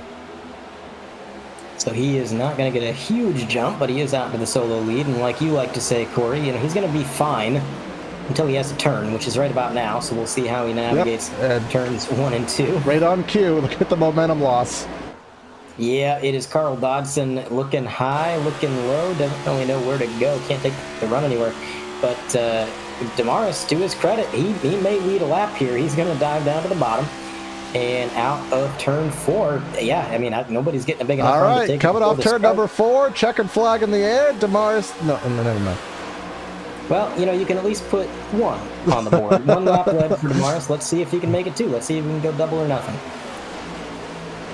Yeah, that like way we said, he's gonna clip that and put it on YouTube Shorts, just to say that I called him down to the wind. But either way, that's gonna be short-lived. Here comes Hoytsma down to the bottom, as does Dodson, as does Benefield. Benefield looking to go 2 for 1, trying to go a 3 wide endeavor there, but it does fizzle out into 2 wide. Hoytsma still hasn't managed to clear. Are we 5 wide or some anomaly here back? Well, they were leaning on each other. That they were. My goodness gracious. They were just falling together there through the tri-oval. But, props to Damaris. He led a lap. I did, with how old those tires were, I didn't think he was going to lead 1. And now, even though he is falling back, he's not falling back at an excruciating rate. He's kind of clinging on, showing some good momentum. The 83 slips by, but overall, the 00 does not look that bad for the time being. So, props there. But, oh man, Adam Benefield checked up big time. I don't know what the cause of that was, but he slides down in front of Damaris, and everybody able to react accordingly. But battle between Robert Miller and Carl Dodson starting to transpire. As Robert tried to get down to the bottom, couldn't quite do it. Now Carl looking to get around the mail truck if he can get around that 00, but Damaris a little bit squirrely into the wall. That is going to be a ton of time loss for Damaris, just scraping that wall, and that is, I think, is going to be the end of his valiant effort. But contact from the 1, that's another Team Conti driver. He's giving some contact to Robert Miller. This is starting to boil over, I think. And you have Gitter going all over the place here. He's trying to make moves. He's trying to slice and dice his way through the field. And then Dustin Hall, we just talked about him. End of the stage, lost points and to Miller there, and the cut line. He very well could have got himself locked in, did Miller, if Justin Hall doesn't pick up the slack. Well, the slack has been at least picked up for the moment here. Hall getting himself slicing and dicing here into the top 5, but I guess does it boil down into a long run? Do we see the comers and goers? Are these guys overexerting here? Again, we do have 55 laps and another pit stop before the end of the stage, but when they're racing like this, you kind of don't think it's going to have that green flag feel. Yeah, if we go green and all these guys topped off on fuel, I think they can make it. It's going to be close, depending on how hard they're pushing right now. But if they can make it, I think it's going to be close. You might see some people stretch it, but then again, then you might have the issue of the Cam Stone rule, where they finish the stage under power and then they run out and they can't make it back to the pit road. So we'll have to keep an eye on that. Yeah, you know, I'm sorry, I got to make a note there. When your voice went raspy for a minute, Jeff, you sounded just like Kenny Wallace, and it threw me off. So, you know, if the broadcasting thing doesn't work out, Kenny Wallace impersonator, look into it. You got to work on the laugh, though. That's the hard part. Yeah, you got to do the laugh. I can't do it. Nobody can do Kenny Wallace's laugh. It's physically impossible. I don't know how he does it. But there is a race on screen, and it is a crazy race for the time being. Look at this. Andrew Dyson on the outside. I'm curious what Dyson can do here, because I've noticed that Dyson is pretty good on the ovals, even though he says time and time again that he's not. But what it is it takes him a while to figure the track out. You know, and as the race goes on, I always see him just get a little bit better. He changes up his lines, changes up his throttle points, his braking points, and he just gets a little bit better all night long. And it's not because he's saving. It's not because he's just trying not to show his cards. It's because he's learning, he's processing this information. And, you know, some drivers are like that, but he seems to be exceptional at it. Almost like a Kyle Larson, you know, just picking up information and running with it. And man, oh man, he has picked up some positions tonight. And as they go 3 wide with a blinking car, that's a scary situation. The middle truck has faded out of this realm of reality and phased back in. Maybe that's what happened to my package. It just phased out of reality, and that's why I haven't gotten it yet. Or maybe Damaris just hasn't delivered it. But he's back. The connection's fine. They've sorted out the 3 wide. And if I was Phil Mickelson, I would have made a huge bet they didn't make it out. But unfortunately for me, I would have lost that bet because they somehow did. Yeah, and I want to go back to Dyson and, you know, not being quote-unquote good on the ovals per him. This is, for most all people that are not, you know, native to the NASCAR world, the style of racing that you have to be in, especially here at Kansas, you know, or at Atlanta, you know, Daytona and Talladega, you expect it, but when you're at an intermediate and you're basically pack racing, there is a certain mentality that you have to have. And a lot of the guys who are road race centric don't have it. They are more of the finesse type, which is why you see him so successful at those difficult tracks, the road courses obviously, but the short ovals, the you know, the tracks with a lot of heavy braking, they're finesse. This is, you know, the send it mentality, the I don't care about you, I care about me mentality. And that really is kind of something you have, it takes a while to drill it into your head. I don't have it for sure. Yeah, you got to be willing to stick your car where someone else might not. We've seen a couple incidents tonight of people squeezing each other up to the wall or into the wall even. You got to be able to say, if I'm at his, you know, if I'm half an inch on his right rear bumper coming off the corner, do I want to stick it on that right side and try to get by this guy? Or do I want to lift, give him a break, and then go at him again? With how difficult it is to pass here, you got to be willing to put that on the line. But looks like Damaris in the wall. But there's the guy. There's the guy. Jeff, you'll get this. There's the guy. There's driving in Boston, and then there's driving in the country. And when you are kind of used to road racing, you're more used to driving in the country. Then when you get thrown in that city and you have to, what's a blinker? And you got to put your car 3/4 of the way in the lane to get someone to let you stop. You have to race to piss people off if you want to get anywhere kind of in oval racing. And it is a learned art.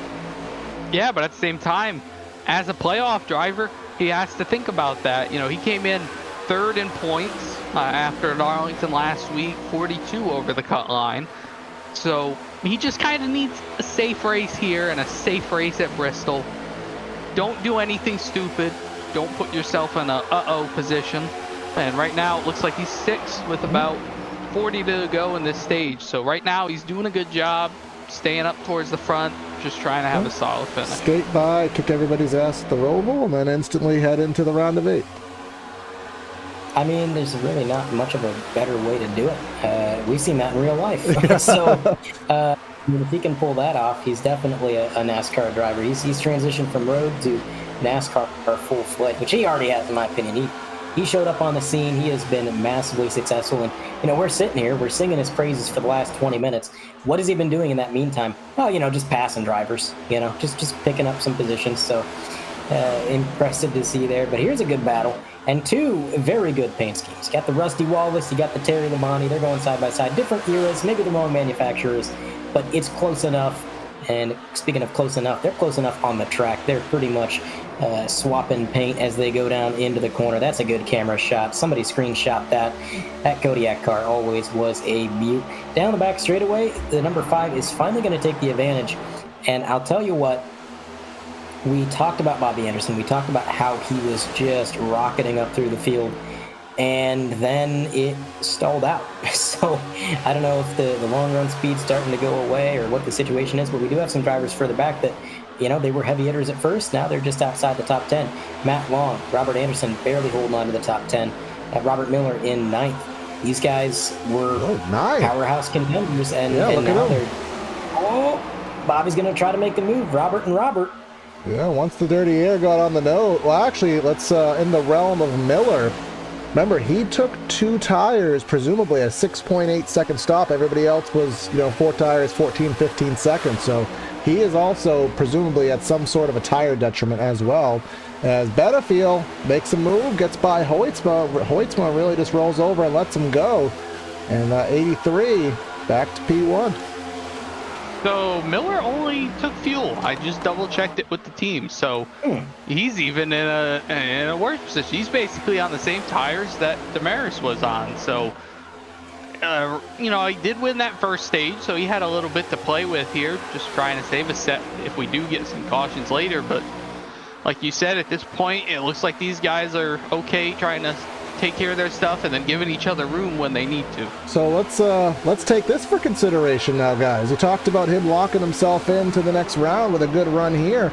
Well, Dustin Hall was outside of the stage realm. Now he's going for 3rd, 4th right now. He's getting himself stage points, and if this stays green, now you're going to have Miller losing stage points. So basically, outside of the playoff point, he's going to lose a lot of what he just gained if it stays in this current formation.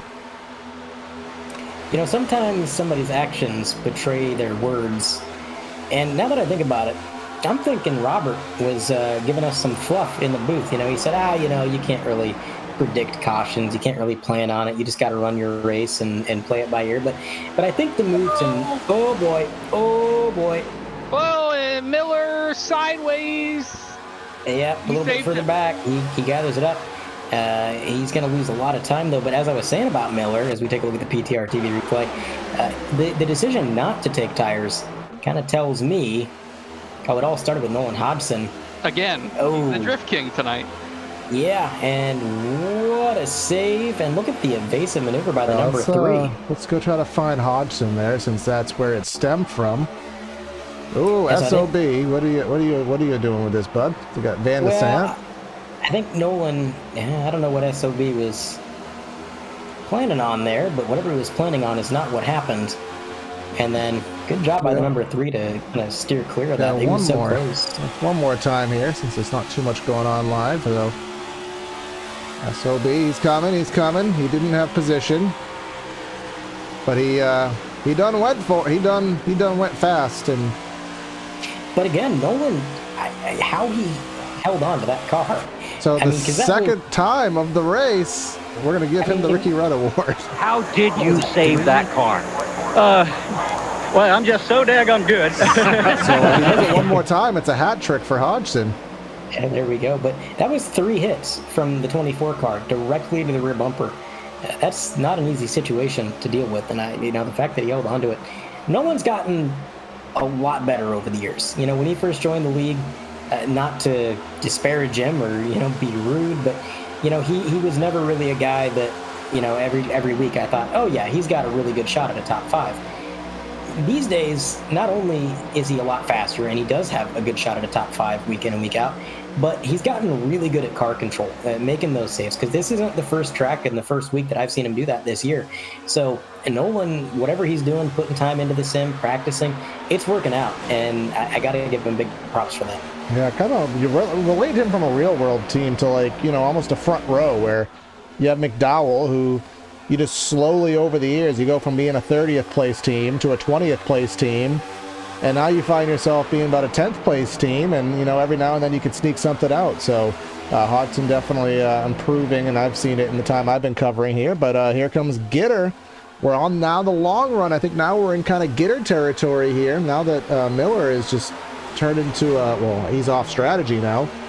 We'll see what Benefiel has, if he can, come back. But Gitter, he had the long run speed before, couldn't get by. Now he's going to get by here 30 laps into the stint, and they are flailing out behind. Yeah, Alex Murray got a little bit of paint from that number 1. I can't tell really who was to blame. It looked like one was coming up, one was going down. May have been a racing deal. More contact. Bobby Anderson going around. This is going to be a yellow flag for sure. Oh, there's a lot of pavement. There's a lot of pavement. There's just enough pavement. He gets it woed up, and luckily not too much damage. I don't know what happened to the number 1. I don't know if he maybe had kind of hot tires from that initial slide. Yeah, he was loose right there, and Bobby was trying to react to that and give him room, but in doing so, kind of overreacted, drove down into Hoytsma, and luckily able to spare himself some damage. So this is not a bad situation for Bobby. Look, he spun out, he lost some track position, but anytime you can get out of a deal like that with relatively minimal damage and go on to race another day, you're doing pretty good. So I have no doubt he's going to be back up in the field. He keeps saying he's got top 5 speed. I agree. So we'll see. But we are back under caution. And, well, when was our last caution, boys? It was lap 95? Well, we're about 30 laps in since the last pit stop. So, yeah. In and abouts. So it's possible some of these guys are going to come down and take tires. Some of the guys that did not pit on that last caution absolutely will. Miller is probably just jumping for joy at this yellow. Yeah. That's a big saving grace for him. He was hurting bad. He was bleeding positions, had old tires, a little bit of damage from the contact. Now he can try to start a bit of a recovery tour here. But everybody down into their stalls. The 83 gets a good entry, doesn't overshoot it. Jack Stand goes up on Benefield, and pretty much everybody. Oh, no, I pulled a Cody. I think I just said Benefield. Man. I've been mature. I've been letting those slide lately. Yeah, no, I don't think I've ever called him Benefield. That may be the... Well, I guess now's the time to do it. But either way, let's see who wins the race off pit road. Patrick Gitter, no surprise there. Great stop. Alex Murray picks up a position as well. It's the 21 winning the race off pit road. And I'll tell you what, let's pull him in just momentarily. He was so good in D2, and he's leading the race now. Or at least the race off pit road. We did have some drivers that stayed out. Mr. Gitter, you got a copy? 10-4. Well, Patrick, you've had a really good car tonight. Your whole team, Team Conti, is looking phenomenal. You guys were great in D2. You're great here. You won in the race off pit road. Only a few cars stayed out in front of you. How you feeling? Man, so far so good. Car's been great tonight. Just trying to be patient, keep it clean. Shout out to my teammates. They've been great tonight. Been working real well together. So I think we just got to keep ourselves in check here, be patient, and see what happens the rest of the race. Absolutely. We're at a track that's pretty fun to race. A lot of different options. You can run low, you can run high, you can run mid. But where's that 21 feel the best? What's the hot line? Man, I'm just kind of moving around. I think it depends on the situation. Sometimes it might be better to go low, depending on who's around you, if you're short or long run. Same can be said at the top. Kansas is fun, where it's multi-lane and multi-groove. It's just kind of pick and choose, depending on who's around me. All right. Well, looks like the light's going to be going off in the pace car soon, so we will let you back with your team. But thanks for your time, sir, and good luck. All right. Thanks, guys. Appreciate it. So just kind of moving around, and it's really a testament to how great this track really can be when it's in top shape and when the cars respond to it well. He doesn't feel constricted to one line. He can just kind of move around wherever the traffic deems necessary, and it's working out. Yeah, I will say, though, I wish, I know I think it was a pavement issue that they had to repave this, or it was just pressure to make it like everywhere else, but I do kind of wish that they kept us in the old 12-degree, kind of old school Las Vegas configuration. It was just coming into its own. You know, we saw the classic Carl Edwards video game move. We were top to bottom. And because it wasn't progressively banked, it didn't really have an OP line, which these progressively banked tracks eventually always tend to get. But even in this, it's still a good track for progressive banking. And Yeah, go ahead, guys, we got, like you said, four guys stay out. A lot older tires than what we've seen before. So that progressive banking is going to let these guys that just took 4 be able to use whatever they need to get by these 4 that didn't pit. So I think that progressive banking will be in a fine show once we get the green here. Yeah, it's going to be interesting to see how they hold out, because Nolan not only has older tires, but I'd have to imagine they're kind of scuffed up. You know, he's gone for a pretty good slide at the hands of SOB on this run, so kind of put the temperature through him, ran him through a heat cycle, and maybe even flat spotted him if we want to get really dramatic. It may or may not have happened, but either way, any way you cut it, he's not having fun at the moment, and he's going to be on the front row. He's got a lot of cars behind him. They're going to have to try to navigate him. So interesting to see how he holds out. Obviously, Damaris did a pretty good job of it, so maybe Nolan can do the same thing in that corn cob mobile. The corn font on the 12, gotta love it. Pace car pulls down into the Geico restart zone we go, and our race leader Clayton Hoffman gets a pretty good start. 3 car lengths going to be the advantage going into the corner. Nolan Hodgson just barely holding on. Matt DiCianni forcing the issue down low. 3 wide for 5th place behind him. Look at that. Adam Edefield trying to force the issue with Patrick Gitter as well. Patrick getting the best of it. A huge run. He's going to make it 3 wide again. Yep, all the way to the bottom. Manages to clear DiCianni and Hodgson with relative ease. Now Clayton Hoffman, he is the leader still. And DiCianni into the wall head on front straightaway. That should bring out a yellow. Damaris just barely sneaks by. I think minimal damage there, but DiCianni with the T-bone to the turn 4 safer barrier. That is going to be significant damage. Just nosing it into the outside wall. Generally, you don't have to be a race analyst to deem that to be not ideal. Keep an eye on that number 4. Alex Murray down below gets forced into a 3-wide situation, and I think it's going to be a little bit of contact there from the 8. And it should have been significant damage, but it is due damage model, so it's either a tank or it's paper mache. There's no in between. It's just those 2. That 8 car being Andrew Russo, that was, in the Ralph Hutchison substitution role. So we'll see what he can do. But in the meantime, everybody who was going to pit, I believe, came down pit road last time. So we'll throw it to one more commercial break.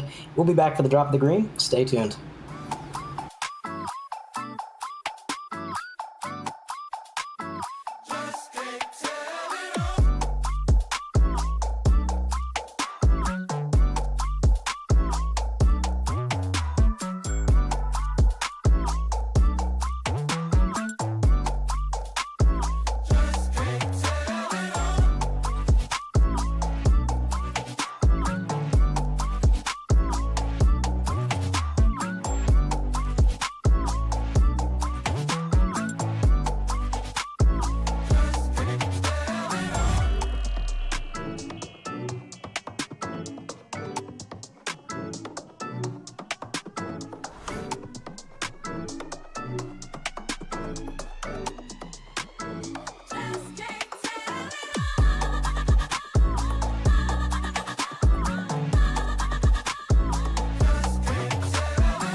And we are on 1 to green here, 100% Cup Series Division 1 Royal Flush 400 at the Kansas Speedway, round number 2 of the round of 16 in the playoffs. Here we have Clayton Hoffman, who did manage to hang on to the lead, albeit with the older tires, and Pat Gitter, who has been one of the fastest all season, going to be in that second spot on the outside, and Murray and Hodgson will be pushing Hodgson as well on older tires. Pace car is going to come in, and Barney has the flag in hand, and we're going to go ahead and get ourselves racing here with about 25 laps to go in stage 2. Green flag in the air, a big jump goes to Hoffman, but as I like to say, old tires are fine when you're going straight. When you turn, we'll have to see what happens.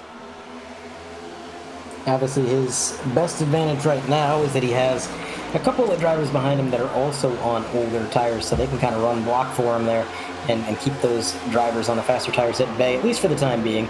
That's a thin defense that's not going to last very long, and Patrick Gitter is showing why. He's going to make a move down on that bottom groove, and it looks like it's going to be one and done. No, not one and done. Clayton Hoffman defends for the time being. I think the 21 may have led that lap, but it was just by a nose. You got Alex Murray weaving up and down the track. He doesn't know who he wants to help. Yeah, and if you're Hoffman right now, you just got to try to hold on the best you can. And I don't know if you're banking on a caution. And it looks like we have one car, a couple cars. So. That's Matt Long. That is in a T-bone endeavor there on the long shot. Of course, we'll get a better view of that. But kind of turning D2 style there, Andre, where it started clean. And I think we need some paper towels with the way this thing's been shaping out lately. Yeah, we're going to definitely hope to see this we're 4 wide, so I mean... Oh, no. 4 wide in Kansas, guys. That's good. So the 97, I think, just got to beat a bit of the 8 here. Yep, yeah, because, I mean, would any of them expect to be 4 wide at Kansas? Probably not. And iRacing spotter doesn't, physically will not warn you of 4 wide. So if you don't have a live spotter, you either need the spatial awareness of a Saint or just, that'll happen. Yeah, and I didn't know Saints were particularly spatially aware, but they, to their credit, and to kind of defend them a little bit here, none of those drivers really even moved that much. I mean, the 8 car moved down the track like 3 inches. The issue was that there was only 2 inches to spare, so when you're 4 wide, that's going to happen. That was a complete racing deal. Matt Long, I think, was the big loser in that because we saw what a good car he had early in the race, and now that damage could definitely be a hindrance. We'll have to see how much of that he can get fixed, how much time he spends in pit road. He's going to come down to his stall. The 9 car also taking a pit stop. That's Alex Brinson in the 9. I don't see the jack stand going up, so that's probably going to be damage and fuel, nothing more. In the meantime, Patrick Gitter staying out, Clayton Hoffman continuing to stay out, and not really much of a surprise because this is the 3rd caution consecutively, so if somebody was going to pit, they would have done it. Yeah, and it's a tough call because, you know, I think we had, 2 yellows in that first stage. I think we've had 3 or 4 in this one so far. If you're Hoffman, you're probably saying, great, another caution. Same thing with Nolan. Nolan's still 5th right now. So if you're those 2 that are out there on those old tires still, you're going, great, I'm happy. Let's run under caution. Let's run the whole stage, the rest of the stage under caution. I wouldn't mind it. So the more laps we run under caution for them, the more their tires can cool down, the more heat cycles get put on these other guys that have the fresh tires, the better chance they have of holding on here with, we'll go green with probably less than 20 laps left in the stage. All right. Hold on, Jeff. Look, I know the drivers might be fine with it staying under yellow, but I was up till midnight last night doing D2. I don't want to be here till 3 in the morning, so for our sake, we're going to hope that doesn't happen.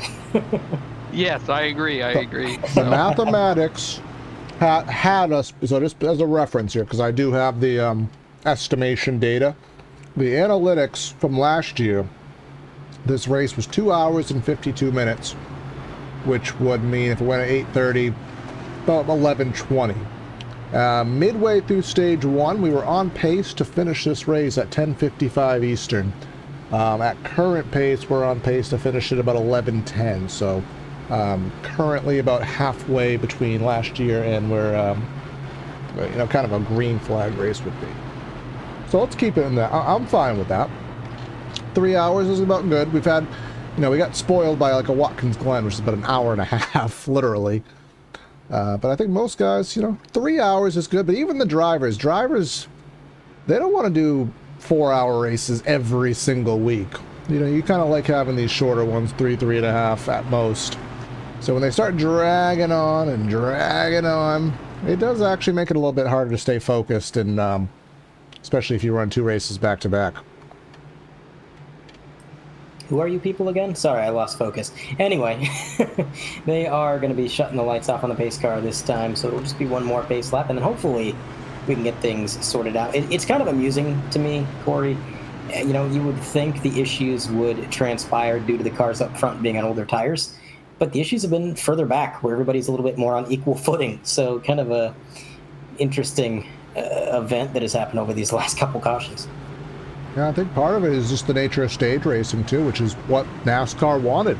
They wanted racing to stay, at the high intensity level all the time. So they created these artificial moments to increase the intensity. And of course, when we're emulating that, that's what we see. So you have guys 15th who want to be 10th. You have guys 8th who want to stay 8th or if not get higher. So you have the guys up front who know they're going to get stage points regardless. So they're just kind of, just trying to preserve what they have or slightly improve it. So, all kind of fits the bill of artificial drama here, but that's a podcast topic, and this is not a podcast. So we'll try this for however many time this is, get her on the fresh tires, but as we talked about, Hoffman on the old tires still managing to hang on, and with a few heat cycles on there, they're not going to be as bad as they were, even if not ideal still. But get her on that Geico restart zone, gets on the loud pedal, and here we go, let's try it once more.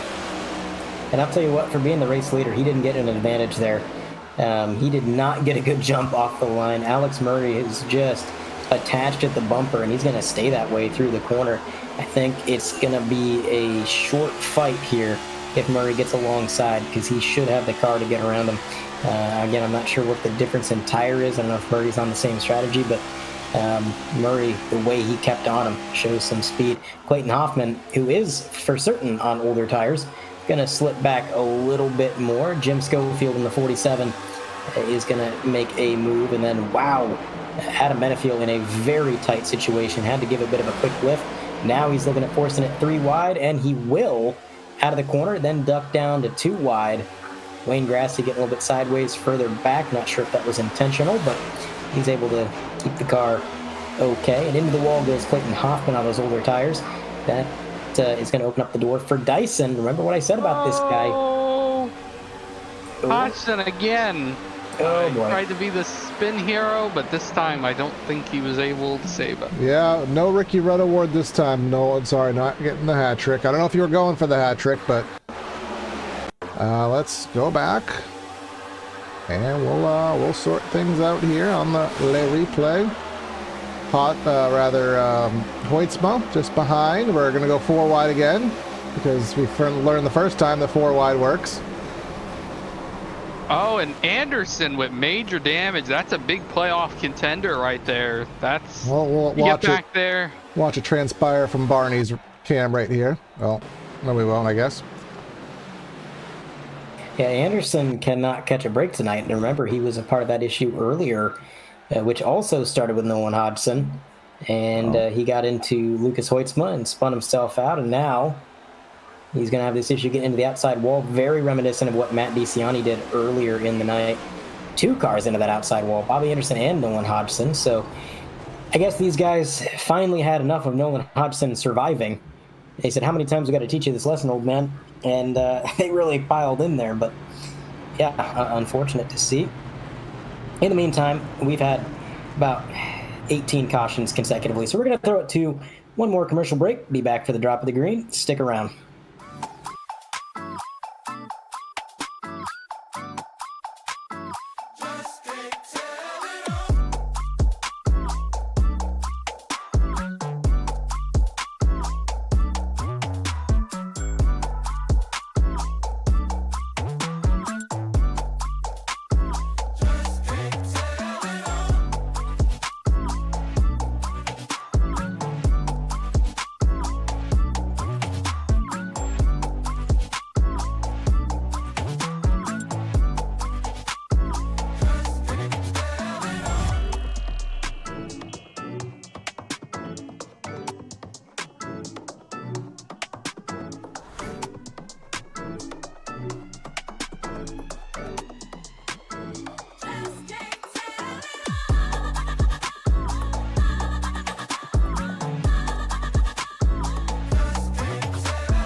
And we are back for the Caution Fest the Kansas 400. We are going to be getting back underway here on lap 152, coming to 153.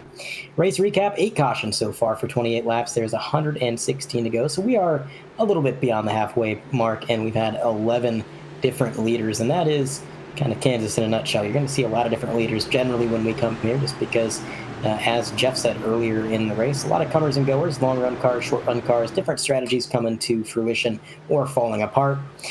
Now, let's see if Patrick Gitter can get a better start than last time. He did not get a jump on that last restart, kept a car right behind him. This time, it's going to be really largely the same story. Might just be a little bit afraid of the wheel spin, but just barely clinging onto the lead on this start. They go 3 wide behind him, which is a scary sight when the race has gone the way it's gone, but they're able to get through turn 1, no harm, no foul. Look at this RJ Root. He's not led a lap yet tonight, but he's got a teammate behind him. And it's a pretty good teammate to have. Alex Murray with a huge shove into the corner. Could this be enough? Well, not for the moment. I think Gitter's going to be able to shut the door. He kind of tentatively shut the door, reopened it there, but Murray's still giving the push to RJ up there, and the momentum definitely coming into fruition. Benefiel trying to do something and help out Gitter to the inside, but this early in the run on fresh tires, or modestly fresh tires, the inside is where you want to be. But now they're going to go side by side for second. Maybe that allows Gitter to sneak away by a car length or two. Yeah, and these guys are racing for all they got. You got some guys that are still on old tires out there dropping back through the field. But these guys know they don't have to save tires. They only got 10 laps to go, 11 laps to go on the stage. So they are giving it all they have. They're out on the outside wall. They're down on the bottom line. They're 3 wide sometimes on this track. So we're getting as many stage points as we got, and we don't care what these tires look like when we take them off. And remember what Patrick said when we interviewed him. He said, I don't really feel better anywhere. Top, bottom, I can just kind of go where I need to go and move around the track. Schofield in the fence off of 4, that was. Yeah, I wondered who threw up that smoke. For a minute, I thought it was Patrick, but that damage on the right side of the 47 tells me it was indeed Matt Schofield. So he is going to have to deal with that. And oh no, the Dirty South boy is not having a good lap. He is going to be down on the apron. I don't know if he's just coming out of pit road or if he had an incident. 2 laps down, he is. Yeah, he had a stop and go or a penalty where he had to serve. So a tough deal for him. Look at Murray, got the run there, and he couldn't go anywhere with it because RJ Root. And there we go. Oh no. Yeah. All right, well, Adam Benefiel in the grass. And blinking. And I don't know if he's blinking or if he's just out. He's a blinky, spinny lawnmower here, so because of that, I can't find him in the world to actually get a replay of. Blinky, spinny lawnmower. Yeah, Yes. you could see his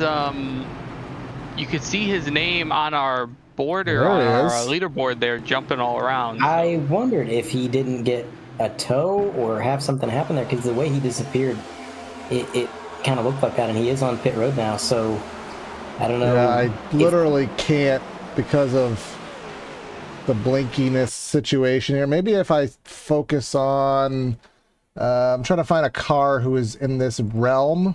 I think the 15 was right around him there. The 15, going into turn and 3. then I can just kind of put a static cam on, and maybe we can. Or Root. He was right behind RJ Root. Root. All right, I need my turn 1.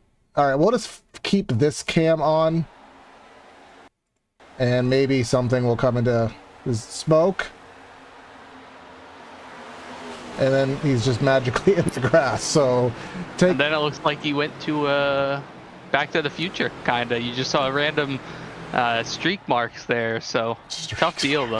Some guys may have streak marks, depending what happened. Well, Can we do an in-car of Sean O'Brien for that one, coming off turn 4? I think we see a good view of it. It's so hard to filter through that again that we're just gonna. Well, if you want to talk to Sean O'Brien, you can feel free. Maybe you can. Sure. Let's drag him up here. I know you still. Yeah. I don't think you have the privileges, but maybe Andre can. Yeah, I can grab him, hand him over to Jeff. Here you go. Hand him over. Is he a? What is he? A baton? Maybe a hostage. I don't know. Sean O'Brien, the hostage Sean. baton. How's it going? It's Jeff up here in the booth. You got me?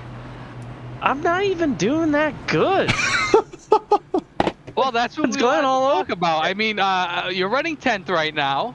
Up here towards the front. You're one of the lead Apex cars tonight with your teammate Alex up front.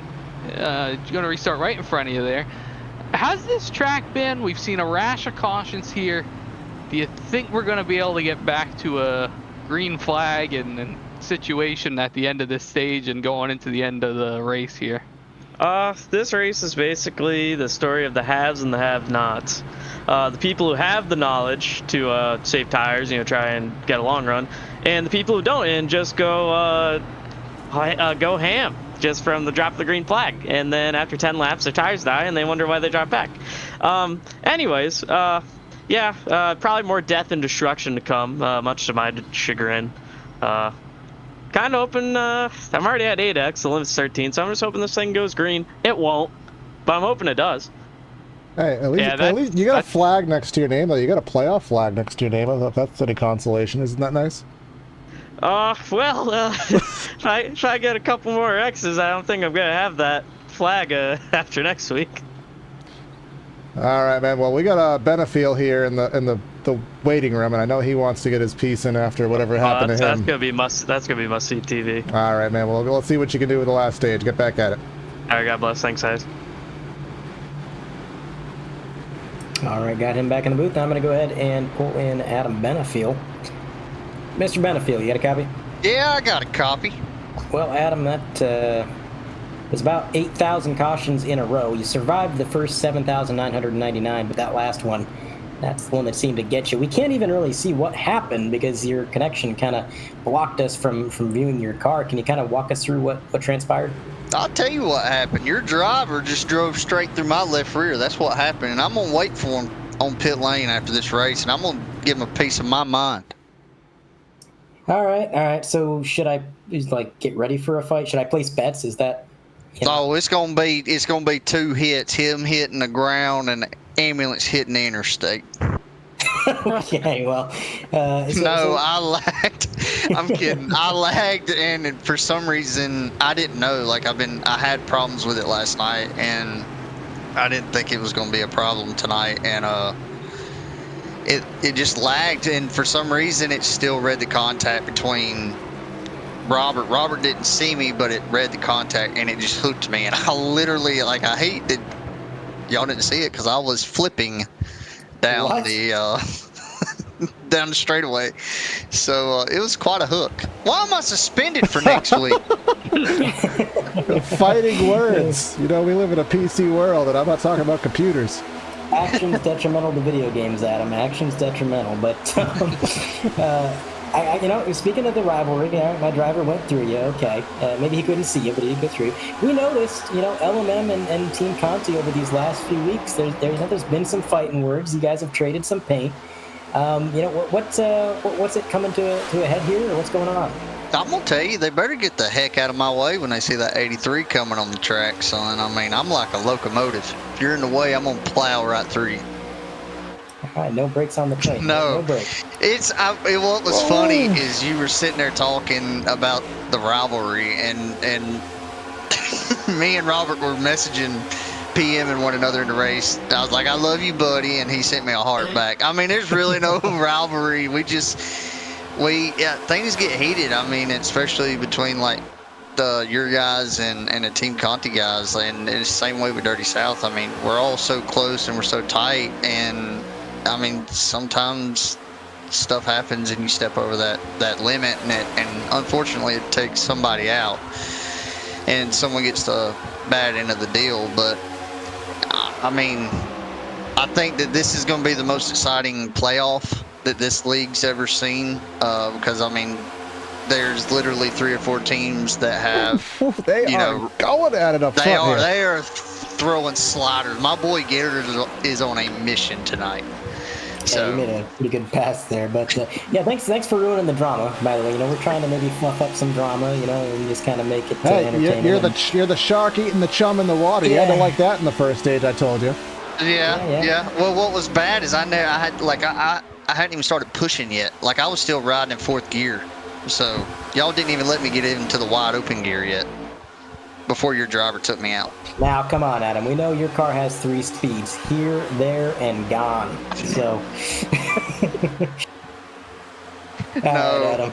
It was a good car, man. I really think it was going to come down between really the top 5, LMM and whoever freaking Alex is with this week, and Team Conti. It was going to come from one of those guys, and I think we had a car to win, but I really think it was going to be between me and Gitter and Robert there at the end. I just, stuff happens, man, and luckily we finished second last week. Caution! Oh, Would you boy. believe a caution? No, I End would of not believe stage. it. Man, oh man.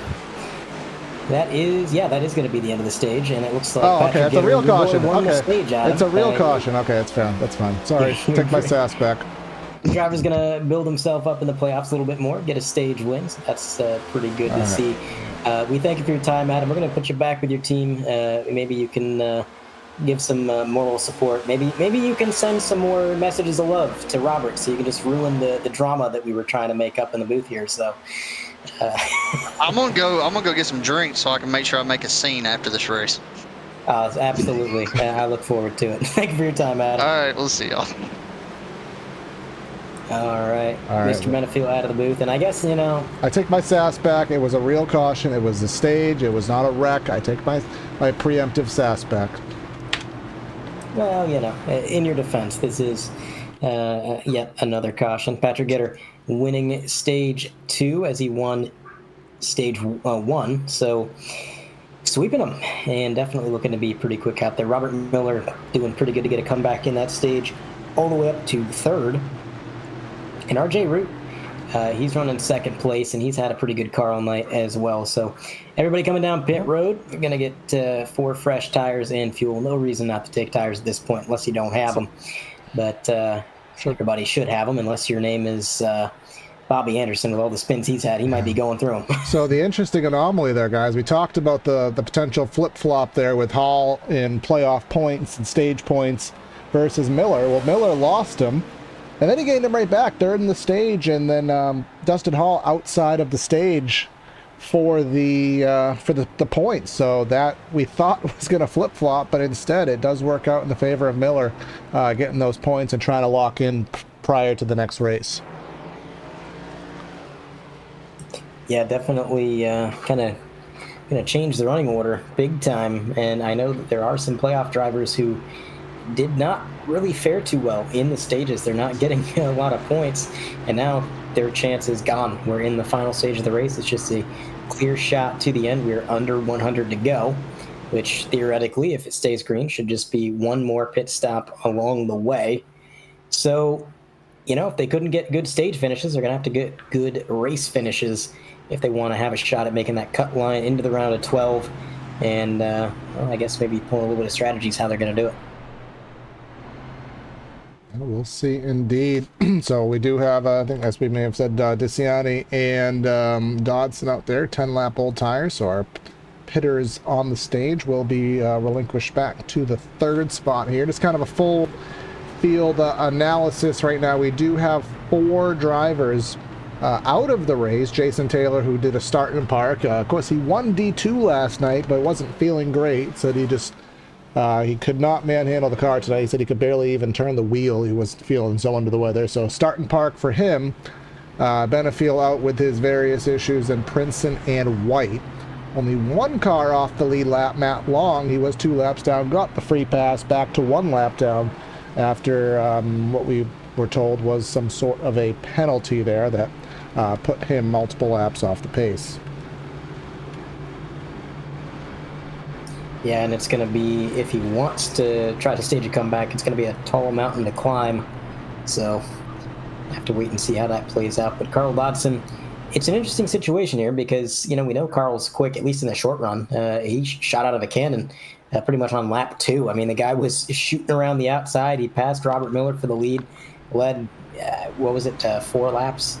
And then after that, tires were worn. He fell back through the field. We haven't really heard from him since, but now being back on the front row, maybe has a shot at it. And look at some of those other names a little bit further back. You see Johan Seminario, you see Andrew Dyson, you see Alex Murray, And SOB's been part of a few scuffles, so maybe steer clear of him. I heard a superstition that apparently green race cars are bad luck, and it's interesting that SOB has kind of switched to a primarily green scheme this year. Maybe indicative of why his season is not played out always the way he's wanted it to, but who knows? Yeah, I'm just trying to think back even in racing history of the last green car that really was successful, and maybe Bobby Labonte in the interstate ride back. Yeah, that's literally all I can think of. and only for maybe 3 or 4 years. You figure like 96 to 2000, and I mean, arguably you could stretch 2001, and after that, the last 3 years of him running that car was basically useless. Maybe Mark Martin had a GoDaddy car in 09 for a couple races. Don't know for sure, but yeah, green cars definitely don't, they're not popular, so I guess there may be a reason to that. But for this up and coming restart, we're going to do something we haven't done here tonight. We are going to go quiet and do some temporarily loud engines.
And we made it through a temporarily loud engines without having a caution. That is a rare feat indeed here whenever I try to do that. So let's see what does happen here now that we are within the 100 laps to go mark down there at 93, I think, if mathematics are proper. But Gitter has the lead, and Diciani, who is on the older tires, 17 laps to 7 for everybody else. Doing a good job staying in that third spot. If we do extrapolate things out quite heavily, we'll probably go another 50-55 laps on fuel, so that would be around 2:30. You'd expect these guys to make the final stop. Diciani probably have to be a little bit earlier than that 2:20, but still a ways to go for everybody there. Yeah, I think you don't have much room to play with because when we did go green. But I think you're going to see most people do the half-half if we stay green that long. Like you said, 50 laps roughly on those runs. So we'll see how this works out for Diciani. I think he's hoping that we hit a caution that gives him the track position back and then also lets him have even tires with these other guys. He's one of the chase drivers that has not gotten any points today. He's one of a couple that haven't gotten any stage points. So he obviously knows he needs to pick up the pace here. If that's by doing some type of strategy, that's what he has to do. He needs to get a solid finish and get those points that way. Yeah, at this point, that's really going to be the only saving grace he'll have, is if he can get a good finish and build some points up that he may have missed out on in the stages. But I can't really say that any of these drivers have a clear path to the checkered flag, at least not yet. With the way that the cautions have been falling and how unpredictable this race has been, I think it's less a focus on points right now and more focus on making sure you keep the car clean and that you're actually there when the checkered flag flies so that you have a chance at getting points, because we've seen some heavy hitters get some significant damage. We saw Bobby Anderson, Matt DeCiani, who's in frame right there. He's made a bit of a comeback, but Bobby Anderson, Nolan Hodgson getting some damage, and Matt Long as well having issues. So got to keep the car clean. And for the lead, look at that. Robert Miller may have scraped the wall, but he's going to hold on to that number 1 position for the time being. And here comes the 21. And not quite going to get close enough, but Alex Murray in that 22. I'll tell you what, if the 21 doesn't make the move on Robert, that 22 is going to force the issue. He does not have the patience these guys have. He's got a fast car. He knows he's got a fast car, and he's going to go for it. Yeah, exactly that. We are going to get to that point where we saw in D2 last night where it does turn to an aero game. It turns into a guessing game where maybe Miller, who isn't quite as good as a getter on the super long run, especially entering 3, which tends to be the better passing opportunity. Is he going to go high? Is he going to go low? We saw last night, Gitter kind of getting blocked by Heitman. He was really good on the top. Heitman ran the top. He couldn't pass on the bottom, and now they're all running the bottom, but at some point that top's going to come in. And is Miller going to be able to block it in time before a move is made? I guess we'll have to find out, but these guys are trying their best to wreck here, but luckily they are minding their P's and Q's there. 28 car Jeff Chandler, haven't said that name once today. Look at him using that middle groove here. He's got himself in the top 5 in the wall. Yeah, we haven't seen him basically at all in this race. He's kind of been mired back in those bottom 3 or 4 spots.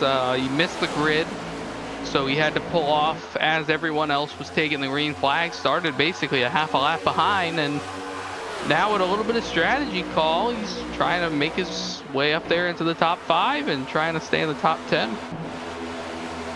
Yeah, we'll see if it works out. It may very well. It's looking pretty good for the time being.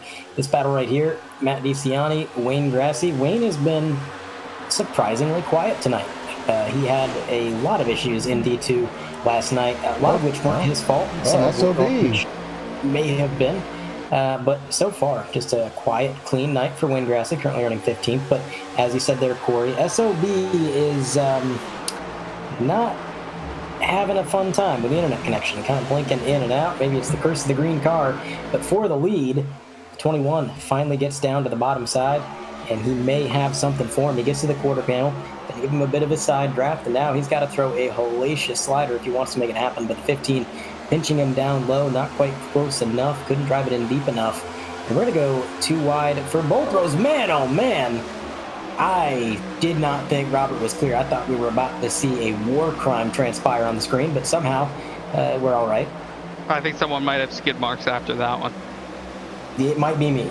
And then there goes Chandler trying to go to the top of the track over Murray. Murray was just about to go for second. Well, now he's going to go from going for second to going to 4th, and you just have to wonder, Chandler, I mean, he's going to kind of overdo the first half of the stint and then regret the second half. We've seen it happen multiple times. Saw it last night. We've seen it tonight. And you have to just wonder, the guys who are yeeting it on that outside lane for the majority of the first half of the run, they have not been able to sustain the back of that side of it. And may already be seeing the stages of that right now. Oh man, I thought the 28, when he weaved down, I didn't think he was going to stop. Full send. Oh, wiggle. We're not done. We're not done. I can't believe this. He's going to get back to the outside. I don't know where that momentum came from. As sideways as he was, you'd have thought he'd have scuffed his speed away. But the battle continues. Alex Murray right behind. It's almost like he's trying to run the middle there and not lend the draft to either driver. Like he wants them to keep battling. I don't know if he's got any intentions on sending it 3 wide, but maybe not a move I would advise. Down a little bit further behind him, you see the 28 that we talked about, Jeff Chandler, rocking that high side. He's got Dyson right behind him. And I think the 21 is going to be able to get clear, maybe? No. It's going to be a drag race again to the line.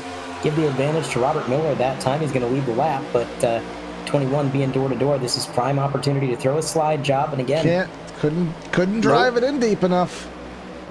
Not quite. It's going to stay side by side. It's almost like these two drivers battling is creating a bottleneck, because look at how crazy it's getting behind. Oh gosh, this is where we have the problems where they can't decide whether the lane's there or not. Thought Miller was going to try to block, but Gitter has made it known he's not going to back off, but he's not side drafting as hard as I thought.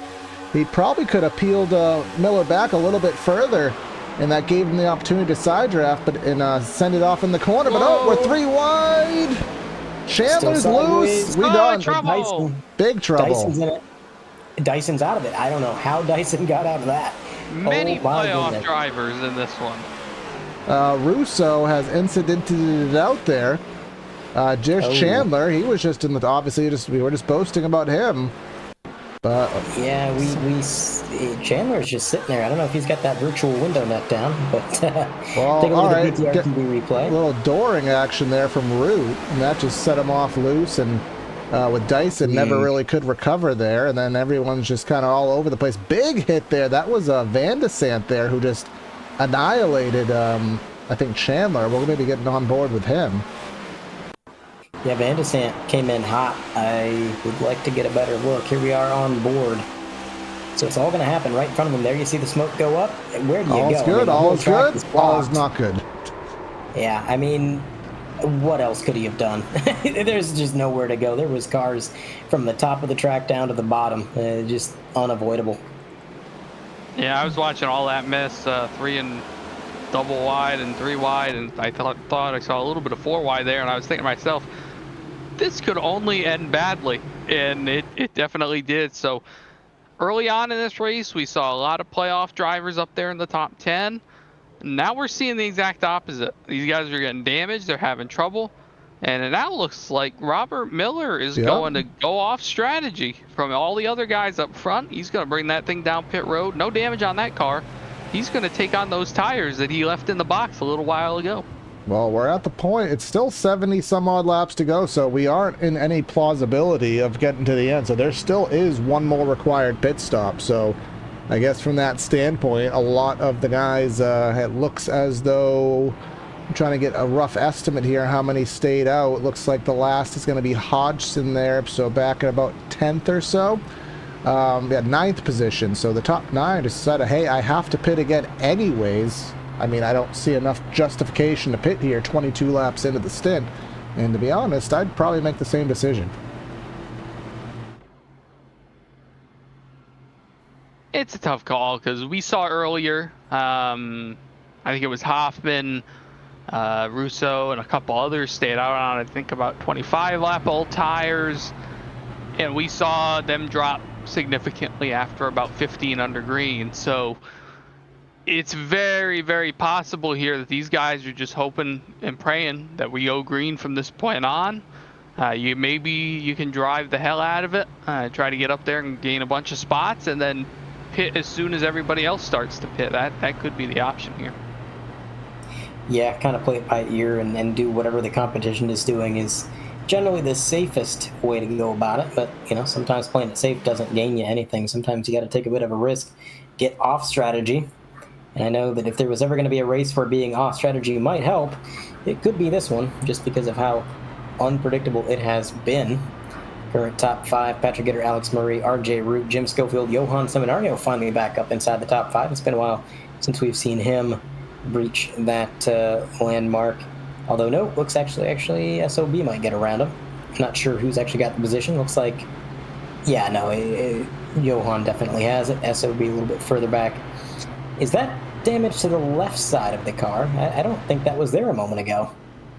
Yeah, scuffed up number 24 there on the left side anyways. And I mean, yeah, with all last time we looked at him, he didn't have that damage, so I don't know where he got that. But all the 3-4 wide, I mean, inevitable that someone would have hand-caked him there. So, but luckily, if you're going to get any damage to the car, get it to the left side of the cars, because it should, in normal words, not cause any engine damage or anomaly iRacing damage. So good place to damage the car is the door, but that is going to be 1 to go here, so we'll get doubled up, stacked up, ready for the restart here. And attrition has taken a few more out. Jeff Chandler did take it fully behind the wall and retire from the race. That leaves 24 on track, 23 being on the lead lap. Andrew Russo in the 8. He is 3 laps arrears at this point. Only driver currently not on the lead lap. Yeah. Which is pretty impressive that, you know, we've gone this far, we've had that many issues, and still a lot of lead lap drivers left in this thing. Yeah, I think a lot of guys are going to be close to that incident limit, I would say, that have been mid-packed to the back most of this race. Van de Sent has been involved in, I think, at least 3 accidents, depending on if he got points when Adam Benefield had his issues. We know he had 2 other ons off turn 4, or off turn 2, so we'll have to see. We're getting ready to go back green, though. Yeah, lights are off, so it'll be making that trip down pit road. It's made a few of those trips today. Patrick Gitter in control of the field, and he is hopefully going to get a better start than he's gotten historically. He has been not too savvy on these restarts, and it's costed him a little bit, but it looks like he is at least going to get a car length and a half advantage going into the corner. Alex Murray behind. Oh, big trouble. Oh, no. Oh, no, the mail. The mail has crashed. Damaris, if my package is dented, I swear on my life.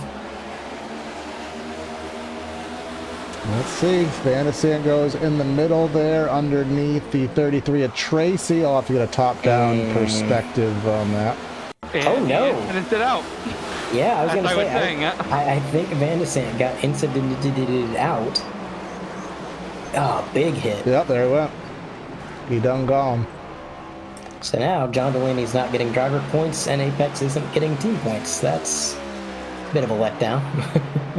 But as everybody gets caught up to the pace car, we'll follow along if anybody does come down pit road, but we're going to throw it to a side-by-side with a commercial break, and we will be back before the drop of the green.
And we're back here on 100% slash the PTR TV thing channel. Here we are for another restart here.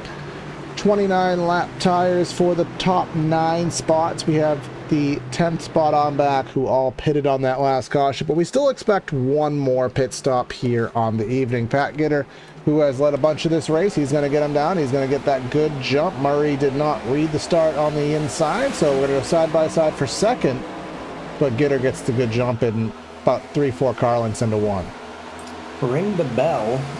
The 21 finally got a good start. That's the first time I've seen him with more than a 1 car length advantage going into turn 1.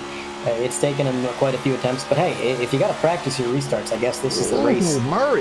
Do it. With Murray getting a really big run, he gets to the bumper, but not quite close enough, so he's going to have to try and stay in the tire tracks, get a run out of the corner, and do it all again. He's getting a good run up top, but a good defense from the 21, cutting that triangle, trying to make the distance around the track as short as possible. And again, look at that. Murray driving down the bank, and you get such a good run from that, but just nowhere to take it for the time being.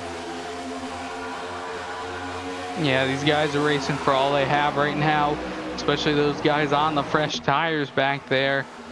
Schofield, we've seen him towards the front, but not racing for the lead in this one, but he's kind of taken over the spot that his teammate Matt Long was in earlier, and he's now going to the outside for the lead on Getter into 1. And kind of a playoff sleeper here. Schofield was kind of middle bottom on the seating chart, but again, he's going to go around the outside, and he's going to go take himself into P1. And I don't think these guys are, especially a situation like him and most of the guys that stayed out, they know that they're going to only need about 25 more laps. Never mind, we got a big one. And I saw Heitman incidented it out there. That's a shame. He had a really good car, and he has been the short end of the stick on most incidents tonight. I mean, he got pointed out right there, and I truthfully can't think of one thing that he's been involved in that was his fault. So look, so I'm just trying to scroll through here. 84 of Knopf seemed to be kind of in the middle of it here. He's 3 wide with Hoffman and Seminario there, so they're spatial awareness issues. Robert involved. Yep, that's yeah, that's everybody involved basically. Yeah. A lot of big names. Look at the number 8 just barely squeaking through. Good job, buddy. On the static cam, you'll see it all happen in real time. I think Robert didn't get too much damage there, but Dustin Hall getting some damage. Lucas Hoitzma getting some damage. Yeah, I don't know. That's a cluster. Yeah. Lucas. Basically, just count who didn't get in this wreck. But So- now we're gonna see cars pitting. You're in a fuel window. It's close window, but you're in it, and then you're gonna see a bunch staying out too. But a lot of cars on pit road now are gonna probably be fixing damage. So might as well pit and take fuel if you're somewhat towards the middle pack. You still have the top 4, Schofield, Gitter, O'Brien, and Seminario, all have yet to pit. Maybe they're going to do the 1 to go stop and just have the maximum amount of fuel possible. So, but that's, and there goes Russo to get a lap back. We'll see how that's going to shake out. We did see Van de Sant, Tracy, Heitman, all added to the retiree list on the race for one reason or another. But this is the point where races like this, you know, Andre, I'm going to kind of put you in the same vein as me, where sometimes as commentators, it does get hard to call these caution races. So I try my hardest to stay upbeat, but it is inevitable that it does get a little deflating. So for that, I do apologize, you know, when the tone does change per more cautions. Yes. Well, and you know, it comes down to this as well. And maybe this doesn't hold true anymore because the admin that told me this is no longer an admin. But I remember I asked Kevin, I was like, look, how artificial do you want me to be? Like, if I think that something needs to be said, or if somebody needs called out for something, like, what's the limit? And he said, look, there is no limit. As long as you're not, you know, saying things you wouldn't say on TV, you can have all the opinions you want. And I don't know, like this race, and again, I'm not disparaging the league and I'm not disparaging the admins here. I don't see a reason for this. You know, we've got 64 stops to go. That's a lot of racing, ladies and gentlemen. 11 cautions for cause. Yeah, well, no, 10, because remember one of them was an accidental admin caution. Oh, okay. So 10 cautions for cause, which is still extremely high for a mile and a half at the point of the race that we're in.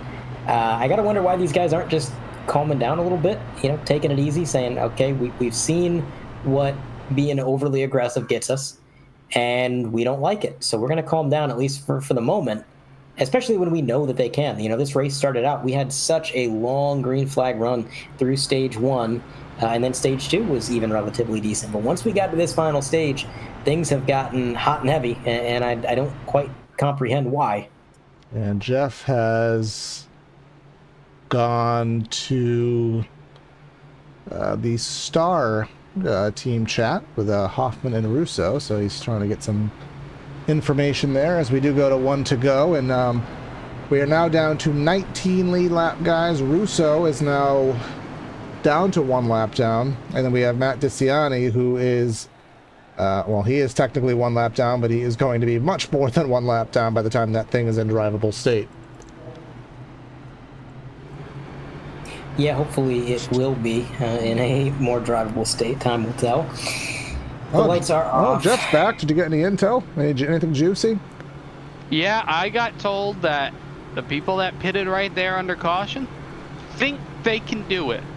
And the way they're looking at it is the guys in front of us definitely can't do it.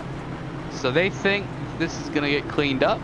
They're going to be able to save not only tire on the short run here, but also a little bit of fuel. And they're going to hope that that's going to be just enough to get them over the hump here. But they're praying and hoping that we're going to get green to the finish. There is Murphy's. There is the inevitable. Everyone, a ton of these guys are probably on some kind of incident wary right now. And the less cars on track, the less cars that can wreck. It's math. Math has to math eventually. Maybe it maths now. Pace car is in. Schofield on the accelerator. Let's get racing with 62 to go. And they're going to barrel down into turn 1. Schofield now in control of the field. He gets around Patrick Gitter, and it's going to be single file for the first 2. But then SOB is trying to take 3rd place from Johan Seminario, fighting him for it down the back straightaway. Maybe going to give him a bit of a side draft, try to drag him back, but he can't quite do it.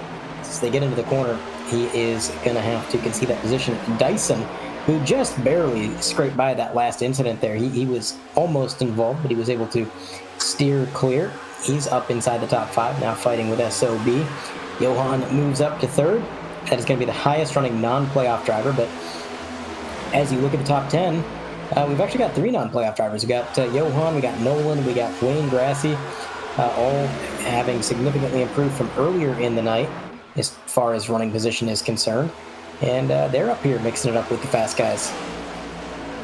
Yeah, and if you're some of these guys right now that just did come down pit road, you got to think about it in 2 ways here. There's guys in front of you that are going to fall off.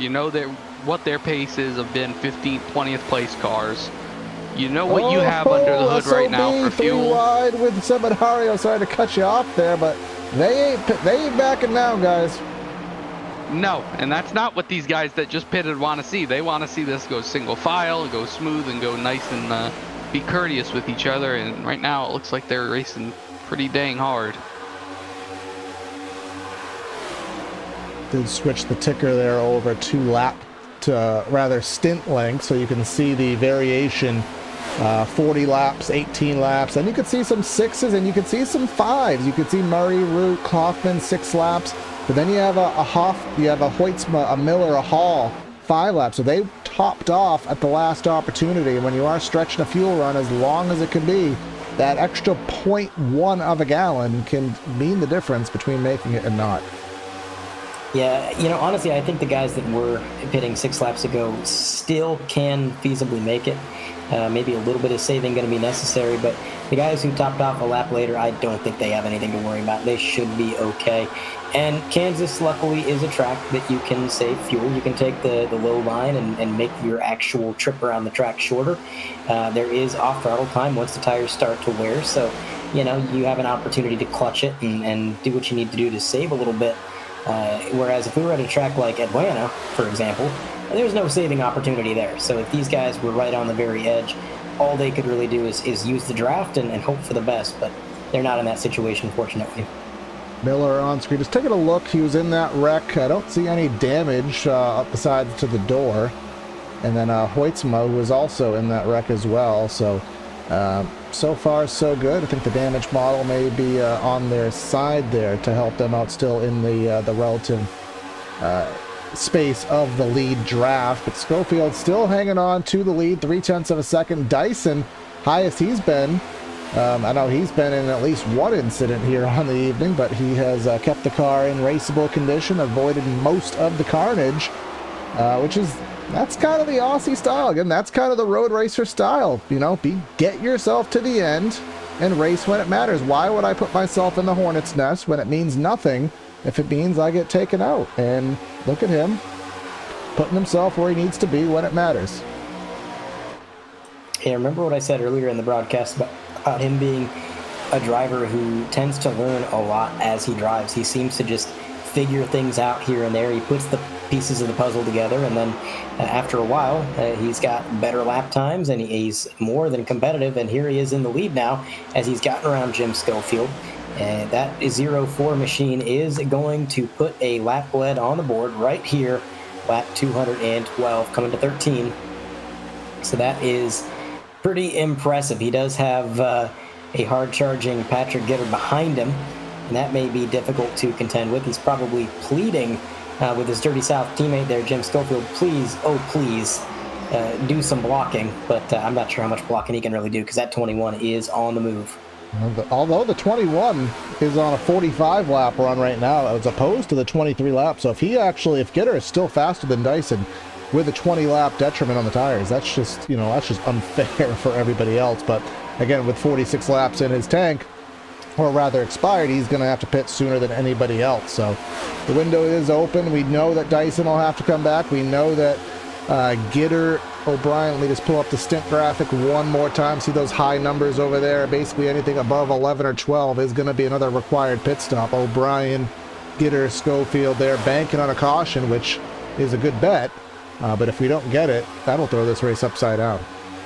Yeah, and I think the main thing right now that Schofield and Gitter and even Dyson right now are doing is they know they can't make it. They know they're going to have to pit again.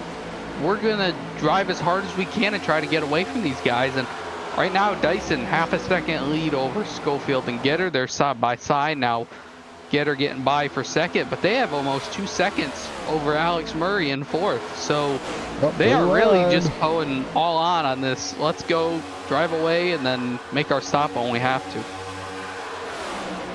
They were 3 wide for a brief moment there with Hall, O'Brien, and I believe that must have been Hoffman, the orange and black mobile there. So do fizzle back out. Looks like O'Brien kind of pulling the parachute out here and headed into the wrong direction here as Hall gets to the inside. Again, he is trying to take advantage of the fact that these points are valuable with Miller being behind him, helping him with the buffer heading into Bristol next week. But this is all at the end of the top 10 there. Hoffman still to the inside. These guys can't sort themselves out. Hall was to the bottom. Now he's to the top. Now he's getting loose.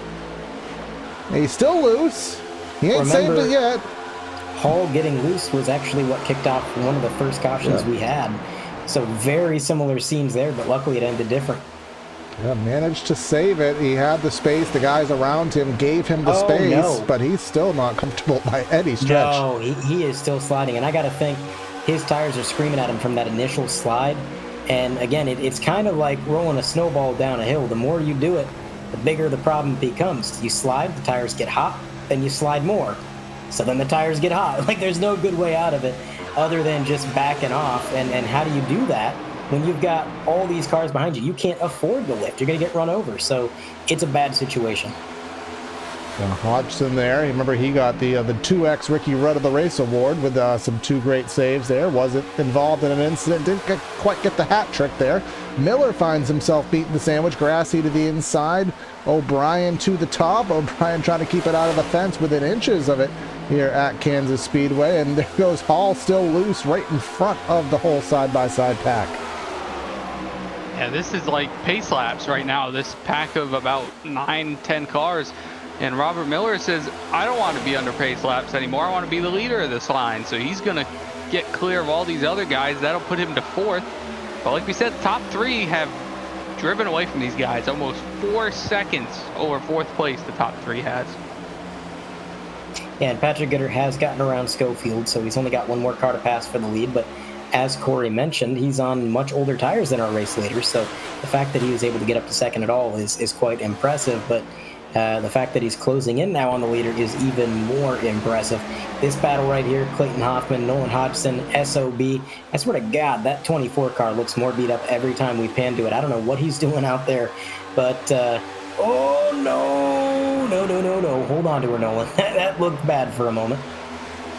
And these guys are testing the waters here as we come towards the end of this race here. 36 laps to go. Again, the strategies illumine here with the pit stops and fuel mileage and who's going to make it, who might not make it, who definitely can, old tires, hang on, all these different strategies at play. And when will the caution come out? Because I say when because it's almost inevitable here. What we on just to kind of refresh our memories, 13, 10 of them being for cause, 2 for stage, 1 for a faux pas. So everything leans to the point there's going to be a caution, and Hall is really trying to be the cause of it, but just hangs on again. Yeah, these guys are just, I don't know. I'm surprised we're seeing that much racing from these guys, because like we said, that fuel window that they pitted in is close. You know, most of these guys, they think they can get 60 laps on fuel, like even, basically. And right now we're looking, when they all pitted, even when the guys topped off there, they're looking at maybe 63 to 64. So to be racing this hard each other, I just feel like it's a little bit risky on that fuel situation. For the lead, Patrick Gitter on 30 lap older tires just about is going to move to the bottom lane. This is where he's made most of his overtakes tonight. He's going to try to do it again. Andrew Dyson led 12 laps, but it is going to be the 21 taking it away from him, at least for the time being, with a slide job into the lead. He's clear. So this is the same scenes we have been seeing all night long. That 21 has led so much tonight. Look at that and gap. Look at how far away they have driven. You're right, that gap between the leaders and that second pack is massive, and we haven't even been green flag racing for that long since the last caution, so they're just walking away. Now, Gitter is on lap number 56 now. So based on what you guys said, 65, 66 is the stretch. 60 to 63 is kind of more the normality. So he should be in within 6 to 7 laps. And he's going to be in a spot where he's going to probably put 4 tires and fuel on. And we know the gap is about a second from old tires to new tires. But I don't think he can unlap himself and get back to the field in just 30 some odd laps. So if a caution doesn't come out, it's going to be heartbreak there for Gitter. Another race that'll get thrown away. Yeah, we got to remember here, there was a lot of caution laps there. So I would say he might be able to go 70 just because of all those caution laps. We'll have to wait and see, obviously. But the position you're in, if you're him right now, you're driving away from Dyson, you basically have to run this tank out of gas and just hope and pray by the time that you're on fumes, someone decides to crash. But right now, basically everybody single file train right now. I'm trying to be. Never mind. I was going to say something that was getting me in trouble. So go ahead, Andre. I was going to say that's a pleasant sight. If they can stay single file and we can get to the end of this thing, that'll be a nice change of pace from what we have kind of seen earlier in this stage with the rash of cautions we had. And, you know, maybe what I said when they were pacing holds true. Maybe they finally did see, look, this is where being aggressive got us. We don't like it. Let's take it easy, calm down. Up front, a change in the second place position. It's going to be DSR versus DSR. Jim Schofield takes second place away from Dyson, and it looks like he's going to hold on to it. Well, Andre, let me kind of add to what you said. Maybe it wasn't you saying it. I think the cards, and I can't remember who we just spoke to, but someone said I'm at like 8x, so it's like the incident cap here is only 13, so you almost were forced. You're in another wreck. You know, most guys have probably a 4x, then they have an 8x, and maybe you went through the grass. I mean, the cards were forced. You either had to calm down or you were going to be next on the boot list. That's very possible. It's one thing when you've got a few incident points in the bank. Maybe you get a little bit brave, you start making some crazy moves, but when you're on lap 229 of 267, there's not much racing left. You've dedicated several hours of your life to this race, and now you see, oh man, one more incident and I'm out. Suddenly, your bravery starts to deteriorate. You start to be a little bit more cautious, and you're exactly right. That probably is a big part of what we're seeing. You no longer have the bravery boxers. You have the little sissy undies on that you have to wear because that's all that you can muster. The bravery boxers. This is how you know I'm tired. Put your bravery boxers on, boys. It's go time. Well, I'm not sure I have any. But in the meantime, Robert Miller just lost a position to Nolan Hodgson, so he's going to concede a position to that number 12. And again, I want to point out, it's at a point where Nolan Hodgson is, week in and week out, a top 5 contender. And look at this is similar pits. This is not like pit. Actually, no. Let me switch the graphic here. So the last pit stop for Miller was only 5 seconds. So it was not tires. Actually, no, that must have been that's because he topped off. So I'll still say the tires are the same between Hodgson and Miller. So that was unless he's saving. That was an at speed, on pace pass. So full kudos to Nolan there. Yeah, I'll tell you, someone who isn't saving is Wayne Grassy up there in 4th. All these guys were taking care of. They were taking care of their tires, taking care of their fuel situation. He said, "Hey, you know what? I'm probably, most likely," he said, "it doesn't look like I'm gonna be able to save enough fuel to be able to make it here. So I might as well just pass all these guys and hope we get a yellow." Win this race? Is Wayne Grassy gonna win this race? That would be an underdog. As he almost spins out. He heard you and was like, "Oh my god." Yeah, we put the pressure on him. He's gotta go, and then he got loose, and so we're ruining it for him. Is Wayne Grassy gonna wreck out of this race? I can believe that. Sorry, Wade. Coming through the trial now, he is about 4 seconds shy of the car ahead. Andrew Dyson up there, he's running about 1/10 of a second faster. It was a 31.7 for Wayne, and for Andrew Dyson, it's going to be a 31.6. So he's still pretty close, and actually Wayne did run quicker than our race leader. Dustin Hall. A little bit, but Dustin does come down pit road. I'm not so sure this is a... He was 31 laps into his run. Yeah, I'm not so sure this was I need to pit, and more so, this car handles terrible. I'm going to split this run in half, and I'm just going to take tires. Yeah, it could work, depending on how these guys feel like they're going to be able to make it or not. But it sounds like on the comms right now, you see the hand outside the window, virtual hand outside the window. A couple of guys going to come down here, starting with our leader right there. Here comes Gitter, 67 laps in, along with Schofield there, and locking him up there. Hopefully he made the speed line there. So that'll give the lead back to Dyson. Leave the stint graphic up for the cycle so that way everybody knows who stands where after this is all done shaking out. So we do expect Dyson in, let's see, 46. We got 30 to go, so he probably would have to pit 15 to go, somewhere in that ballpark. So, well, never mind, he'll pit now.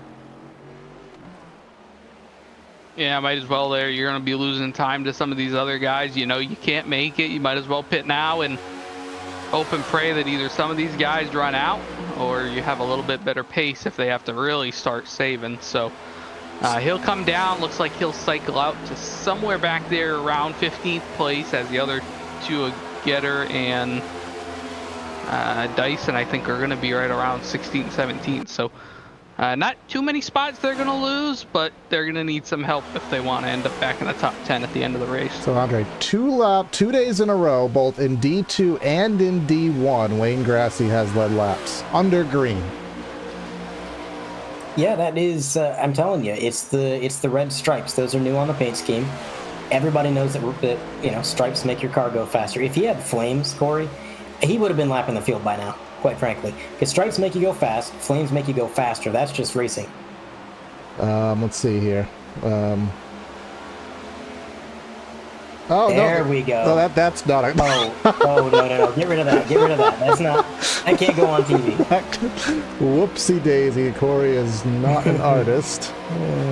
No. That was a flame gone bad. It was nothing of any other sort. Nothing else. Just a flame. Don't worry about it. Leave Carlos to do the drawing going forth on the broadcast. But as you can see here, we get her back to 13th. Now let's just do our little spatial awareness segment here. So Wayne Grassy is at the stripe now. Now Patrick Gitter, 1 lap plus that down. He is in the lead lap position. He's in the lucky dog position rather, but he's about 1 1/4 laps down right now. Yeah, and I think he's going to get back on the lead lap relatively quickly. But the whole thing is, I don't think he's going to be able, I know we have 27 laps to go here, but making it all the way around to be able to get back in the top 10, not probably going to happen. I think they might be able to get Carl Dotson, it looks like he's in max save, as well as Jamie Knopf. It looks like they're both really taking it easy here, about second off the leader right now. So they might be able to get by those two if we stay green here, but I don't know if they'll be able to get top 10. But then again, we might have a couple of guys up there that can't make it still. So yeah. See here on the lap times there, and basically a 31.9, and then you have Gitter at a 30.6, almost 1 1/4 seconds. And the Wayne Grassy chance to win the race now is under fire from Nolan Hodgson there, and then you got Robert Miller. We don't know how much damage Miller has. We know he has some damage. He did T-bone somebody under one of those up-team cautions, the big one in 3 and 4, but still seeming to have some speed, but I just don't think he's given it his all in the realm of fuel mileage there. As he falls into second behind Hodgson there, as Wayne Grassy is in parachute mode. Yeah, he's starting to plummet through the field just a little bit. It's because he didn't get the flame strong. That's probably why. But Nolan Hodgson under fire. Robert Miller trying his best to put him in an uncomfortable scenario. But Alex Murray says, "Don't worry about it. I'm gonna move him out of the way, force him up to the wall, and in the meantime, he's able to get side by side. That's going to give Nolan a little bit of breathing room there." I drew Wayne an offspring. That's why he's falling back. He's having to be safe. Slow traffic to the right, please. Here comes Getter, Dyson. Oh boy. They are making some risky moves, but they know they need to get back on the lead lap here. They cannot risk getting stuck a lap down with those new tires. Is way to the bottom. Goes Getter looking 3 wide, and he's going to do it. There's a difference between being the free pass and being on the lead lap naturally. So you want to be on the lead lap naturally if a caution does come out. And he is now in that position. Dyson trying to slice and dice his way. No pun intended there. Trying to get through, doing it a little bit slower, but he's going to go right to the top of the track. He's going to go full send. Mario Kart Turbo Pad engage. And look at him go on the freshies. And that'll get him back on the lead lap the old-fashioned way. And for the viewers at home, if you're the first car lap down when a caution comes out, you do get the lucky dog wave around, which will get you back on the lead lap. But you cannot pit with the leaders. And you will have to start at the tail end of the longest line regardless of your position on track. That means starting behind the other cars that are also a lap down, which means you got to pass a lot of cars. If you're on the lead lap, even if it's just right in front of the leader, you can pit with the leaders. You don't have to start at the end of the longest line. You can start where your rightful running position is. And it's just a lot better scenario to be in, and that's why these guys are racing so hard for that. You see Wayne Grassy coming down pit road, getting that car serviced. The fairy tale is over. Wayne Grassy will not win this race. You don't know that. Oh, and we got Nolan coming down the pit road here too. So one of those guys that we thought might be able to make 44 laps into the stint. So that would have been an even 67, and they don't have confidence in 67. No, I think it's going to be a stretch, but some of these guys that have been there, done that, fuel strategy-wise. Oh! Schofield just scared the bejesus there out of Miller, and that's going to cost him the lead and potentially second. So, sorry to cut you off there. No, you're right. One thing that we saw earlier this year, and I'm not sure how many races we've had that gone down to fuel mileage this year, but I know we had one at Nashville, and that came down to the two LMM cars. Benefield was not happy about that one. I remember that one. With Hoytsma and Miller saving basically, I think Miller was a lap down and Hoytsma wasn't, and Hoytsma ended up winning. But those two basically, quote unquote, drafted off each other for the last 15, 20 laps to be able to make it. So if we get into the position where it's that close, those are really the only two teammates up front right now, other than Alex Murray and Root. So we could see a little bit of strategy play here with teammates if it comes down to that. Those LMM guys do have the bonus lap in the tank, which again, it's only going to equate to at most 0.2 of a gallon, but you know, when you are trying to stretch it, that extra 0.2 of a gallon could be the difference between running out off of 4 and running out in turn 1 after the checkers. Yeah, you know, it's a fine line. We've seen that in the past. Robert Miller and LMM have had really good success saving fuel, and they've gotten some good results taking this strategy that they seem to be taking right now. But, you know, every race is different, and they were on such a fine line. Like Jeff said, they were just barely maybe going to be able to make it if they saved. And with the way these guys have been racing, you know, it's been pretty aggressive. I can't imagine they were saving all that much, but there's Andrew Dyson. Last lap was a 30.9.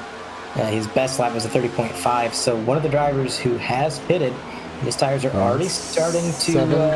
down to 0.7 as opposed to like 1.1. So yeah.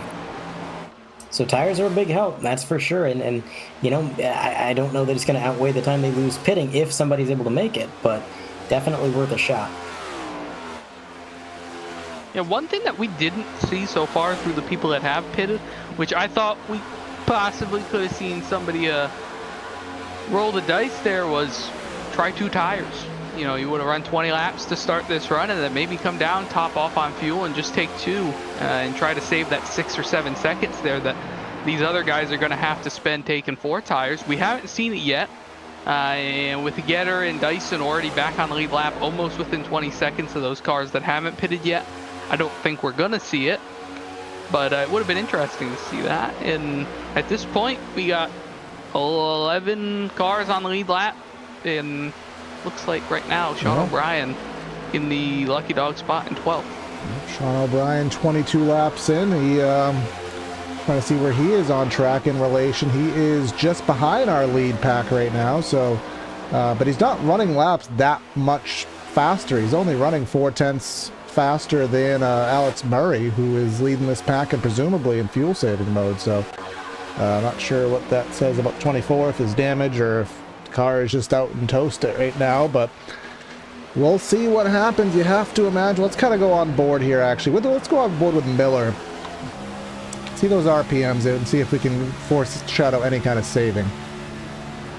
I also don't know if that gear gauge is accurate, but it seems like he's rocking 4th gear. Should be. All the way around, so never maybe... had a problem with it, so I would imagine. Maybe he ripped out that 5-speed sequential and just put in one of the old H-pattern 4-speeds. But he's staying in 4th, and I don't see... He's certainly not clutching, but... Hoytsma now, we're just kind of scrolling through to see if anybody's... Let's check out the leader. Yeah, leader's in 5th. But you can see the RPMs. The RPMs are still right there, so it's just how they have that rear end. No, he's clutching. He's clutching. You saw those RPMs dip down to almost 2,000. He pulled in the clutch. Yeah, and the benefit of having, you know, these two guys might be on the similar gear. That's the thing. These gears are so close this week at Kansas, where you could have a 4th gear only setup and still be running 87,000 RPMs in 5th gear. If you're running 5th gear, lower RPMs, you're saving more fuel than these other guys. So that could always be a little bit of what's going on here. Yeah. Even if you had, let's say, Jeff, a 4th gear setup, would you put it in 5th just to save, even if the setup wasn't designed for it, or is that too much of a detriment to your speed? I would say it would really depend on if you've tried it before. And so I know some of these guys that have had fourth gear setups this week that once they get single file out and they're okay and they're running by themselves or, you know, running, not racing each other, they throw it up into fifth and they get a little bit more drive off the corner. They don't worry about getting slippery and on exit, and it works out for them. But like you're saying, you set that rear diff preload basically to work with the gear that you're running in. So if you have it set to work with a fourth gear, you put it in fifth gear, you might be plowing now. So I don't know, we're down to 10 to go. So we're going to see here who's going to make it and who's not. Robert Miller got into the wall there. That opened the door for Root to get around. And for a minute, I didn't think he was going to get off the wall. It was one of those situations where the car looked stuck to it. But he was able to get down and in front of his teammate. Now he's got to try to get that position back from Root as he has fallen back to third. Now down to the bottom of the track. Looks like he is going to get a good run here. He should be able to get the position. A little bit of help from his teammate Hoytsma. And out front, Alex Murray in the fence is Root. And the high side making, you know, little mistakes late in the race here. You've been running, you know, longest probably green flag stint of the race, 400 laps, a lot of cautions, mistakes to be had. They're going to be getting around some traffic of sorts there. The Root got to the inside of Miller. Miller kind of pinched him down a little bit. Now the 07 working with his teammate there down the straightaway. Now they'll kind of separate down into turn number 1 here. All the while, Alex Murray pulling away by 3/4 of a second. So he's loving this. And obviously little fuel savings going on if you're driving this aggressively. In the fence goes Hoffman. And then Root somehow squeezes in. I don't know how there was room there, but these drivers are on a mission. They're definitely not taking it easy. They're not trying to save, like you said. Out front, though, Alex Murray, if he needs to save, he can, because with these guys fighting, I mean, he can continue to clutch in the corners and back it up a little bit, and he's still way out ahead. Oh, my goodness. Robert Miller just throwing blocks after blocks for his teammate, Lucas Hoytsma, who has made the pass. I think Lucas has said, I've had enough fuel saving. I've had enough taking it easy. He's trying to catch up to our race leader, and he is closing in. In the meantime, though, Clayton Hoffman, RJ Root, if they can get around Miller, I have no doubt they can get up there as well, throw their hat into the ring. It's just going to be, the 15 into the wall. That's going to help Clayton quite a bit. Let's see if he can make a move. Well, he's hitting the wall, but he's not slowing down in doing so, so it's not allowing them really to complete the pass. I think Hoffman will get it this time by, particularly if he hits the wall again, but he's within inches of it that time by. Let's see if Hoffman shuts the door. He will certainly do that, but put a bolt into the wall in the process. Yeah, Hoffman tried to throw a slider, but he just got into the wall and then caused a bit of a backup there. RJ Root trying to take advantage of it now. If he can get to the bottom, up front, only 0.3 of a second separating Lucas Hoytsma and Alex Murray. Lucas has caught up. He is continuing to post slightly faster laps than our race leader. So this could be a battle for the win as we come down to it. The question is, how much fuel does Lucas have? Because when we went on board with him, he wasn't clutching. He wasn't doing anything noticeable to conserve, whereas Murray was clutching. So we know he's done a little bit of conservation. A little bit further back, we got a battle with Nolan Hodgson trying to get around one of those drivers. He's on the same lap, but he's trying to get around the 25. Yeah, him and Johan, that is the free pass spot. But they both should get on the lead lap naturally. If a last-second caution does come out, we'll see that come to fruition in a few moments here. But the lap times have picked back up. We were running 31.8s. Now we're back into the 5s and 6s here as a 62-lap stint. So about 66, 67 laps to finish this thing out. And Murray has that 2-3 car length lead. He's running the bottom.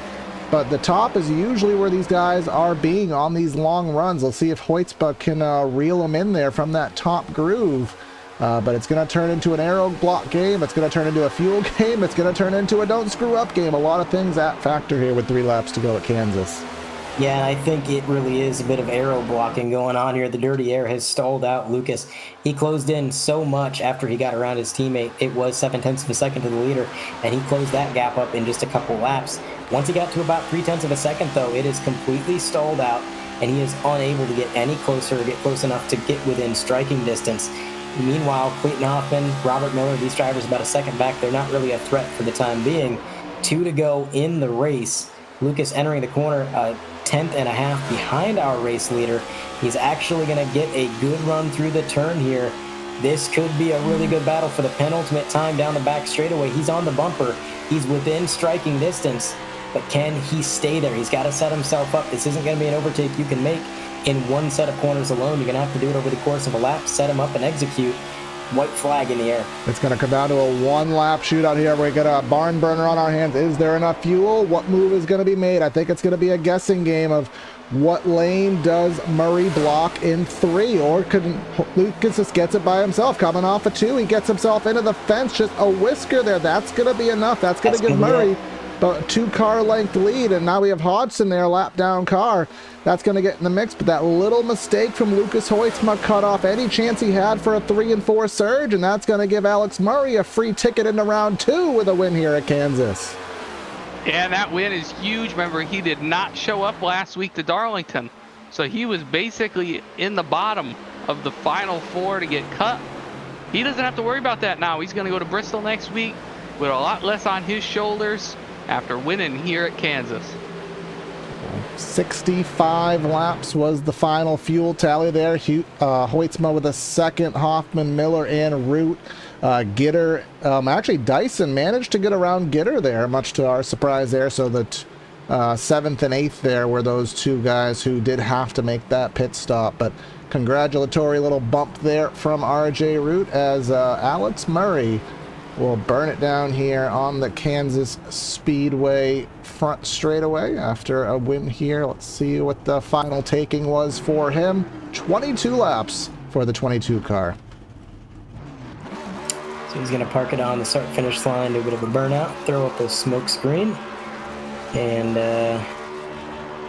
celebrate that ticket punched into the next round of 12. So now John Delaney, Alex Murray both confirmed into the next round. And everybody else still fighting for points and trying to secure their slot. Here we have the final race results. Alex Murray takes the win by just 0.2 over Lucas Hoytsma. Clayton Hoffman at P3. Robert Miller, with a few late race mistakes, falls to 4th. RJ Root brings it home 5th. Robert Anderson, the man who got involved in many accidents, none of which were his doing, somehow brings it back to a top 10 in 6th. Andrew Dyson, a road course ringer, and it seems like now an oval aficionado, brings it home 7th. Patrick Gitter, 8th place after a dominating performance early in the race, sweeping both the stages.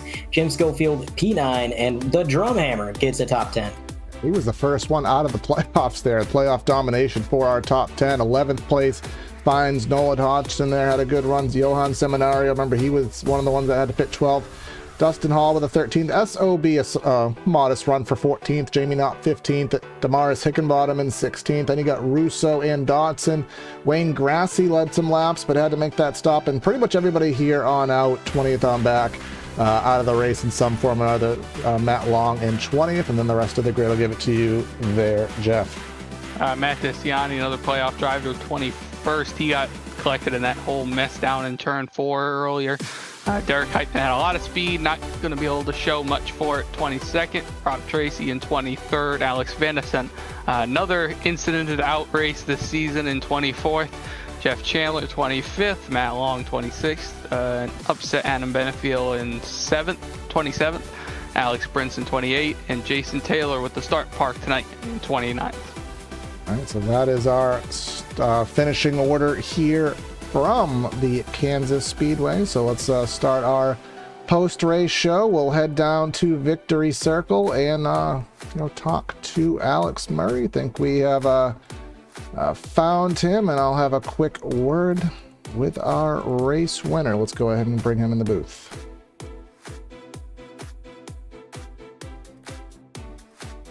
All right, Alex, a fuel-saving run, made it to the end. We had a lot of cautions here, so it was kind of a chaotic pack. Everything that you could possibly imagine in a race, but it works out in your favor, and you get the free ticket in the round 2, man. How's it feel?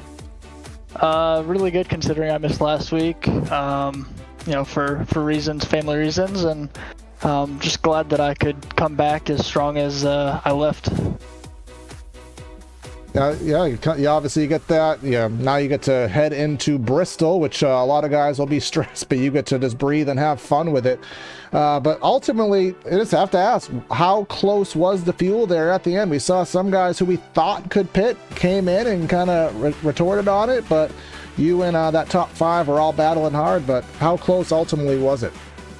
I oversaved, actually. I had about a lap and a half left and had enough for a massive burnout, as you saw. So oversaved a little bit, but I'm glad I oversaved. I'm glad I went when I did too, because Lucas was really fast and I had to take the air away from him a couple times there. And I don't think if I didn't take the air away there, he was gonna blow by me on the top. So definitely glad I went when I did.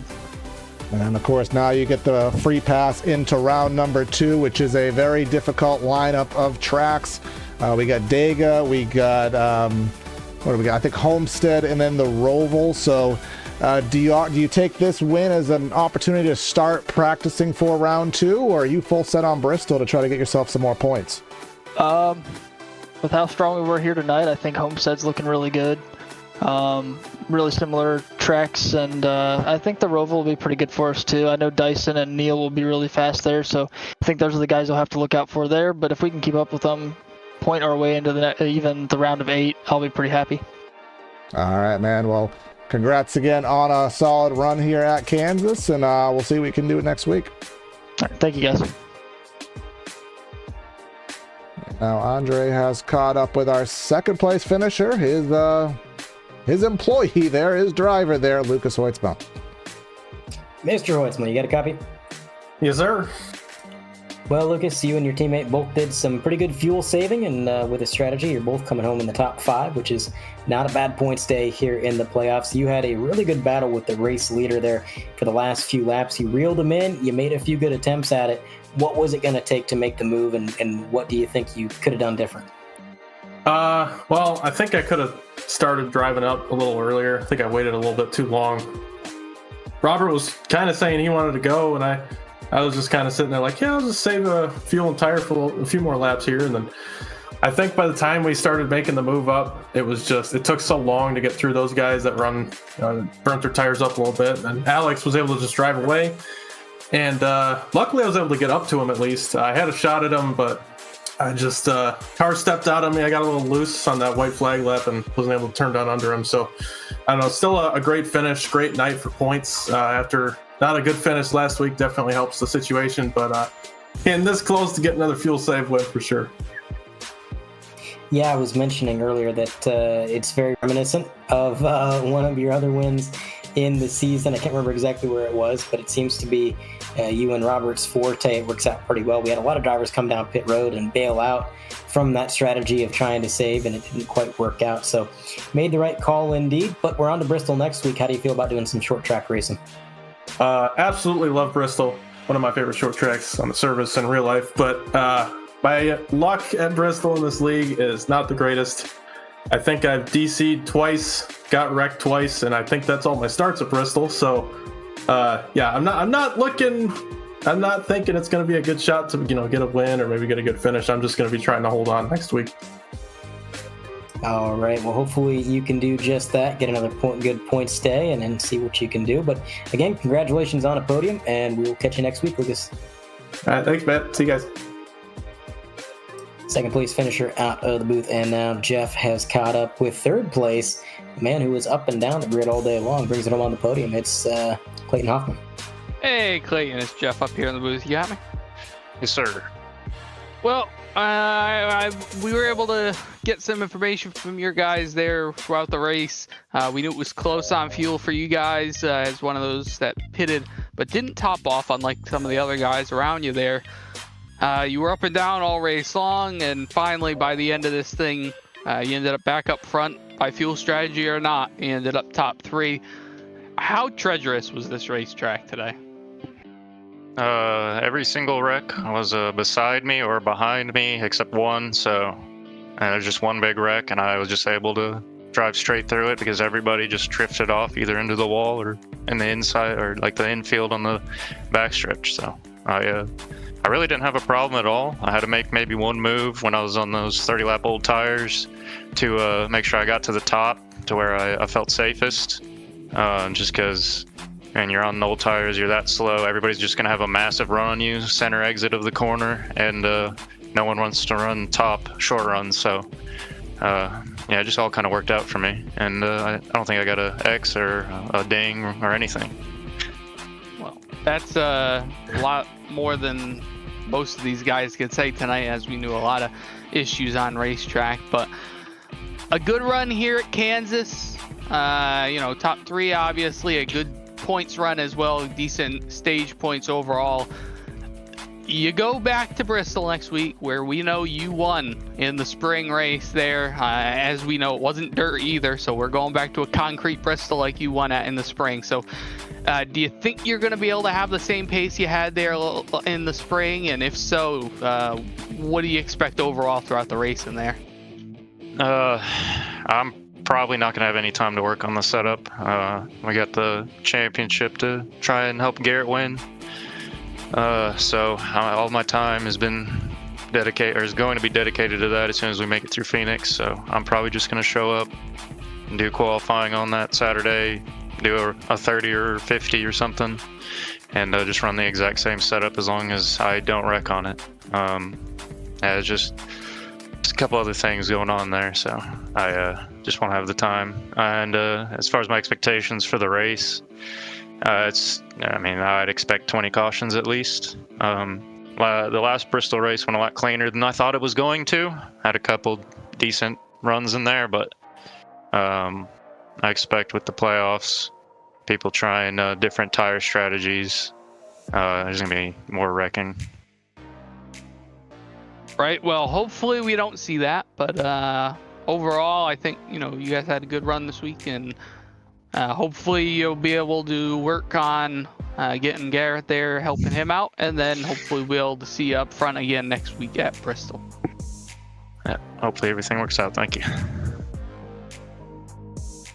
Well, that's our third place finisher, Clayton Hoffman, tonight, driving that 92 car. We saw him up front, we saw him in the back, and then we saw him up front at the end of this one with that fuel strategy that all these guys were playing that finished top 6 or 7 or so. So overall, a pretty good race, I think, in my opinion. We saw top, bottom, every lane basically that you could race, 3-4 wide racing, hard racing and respectful racing.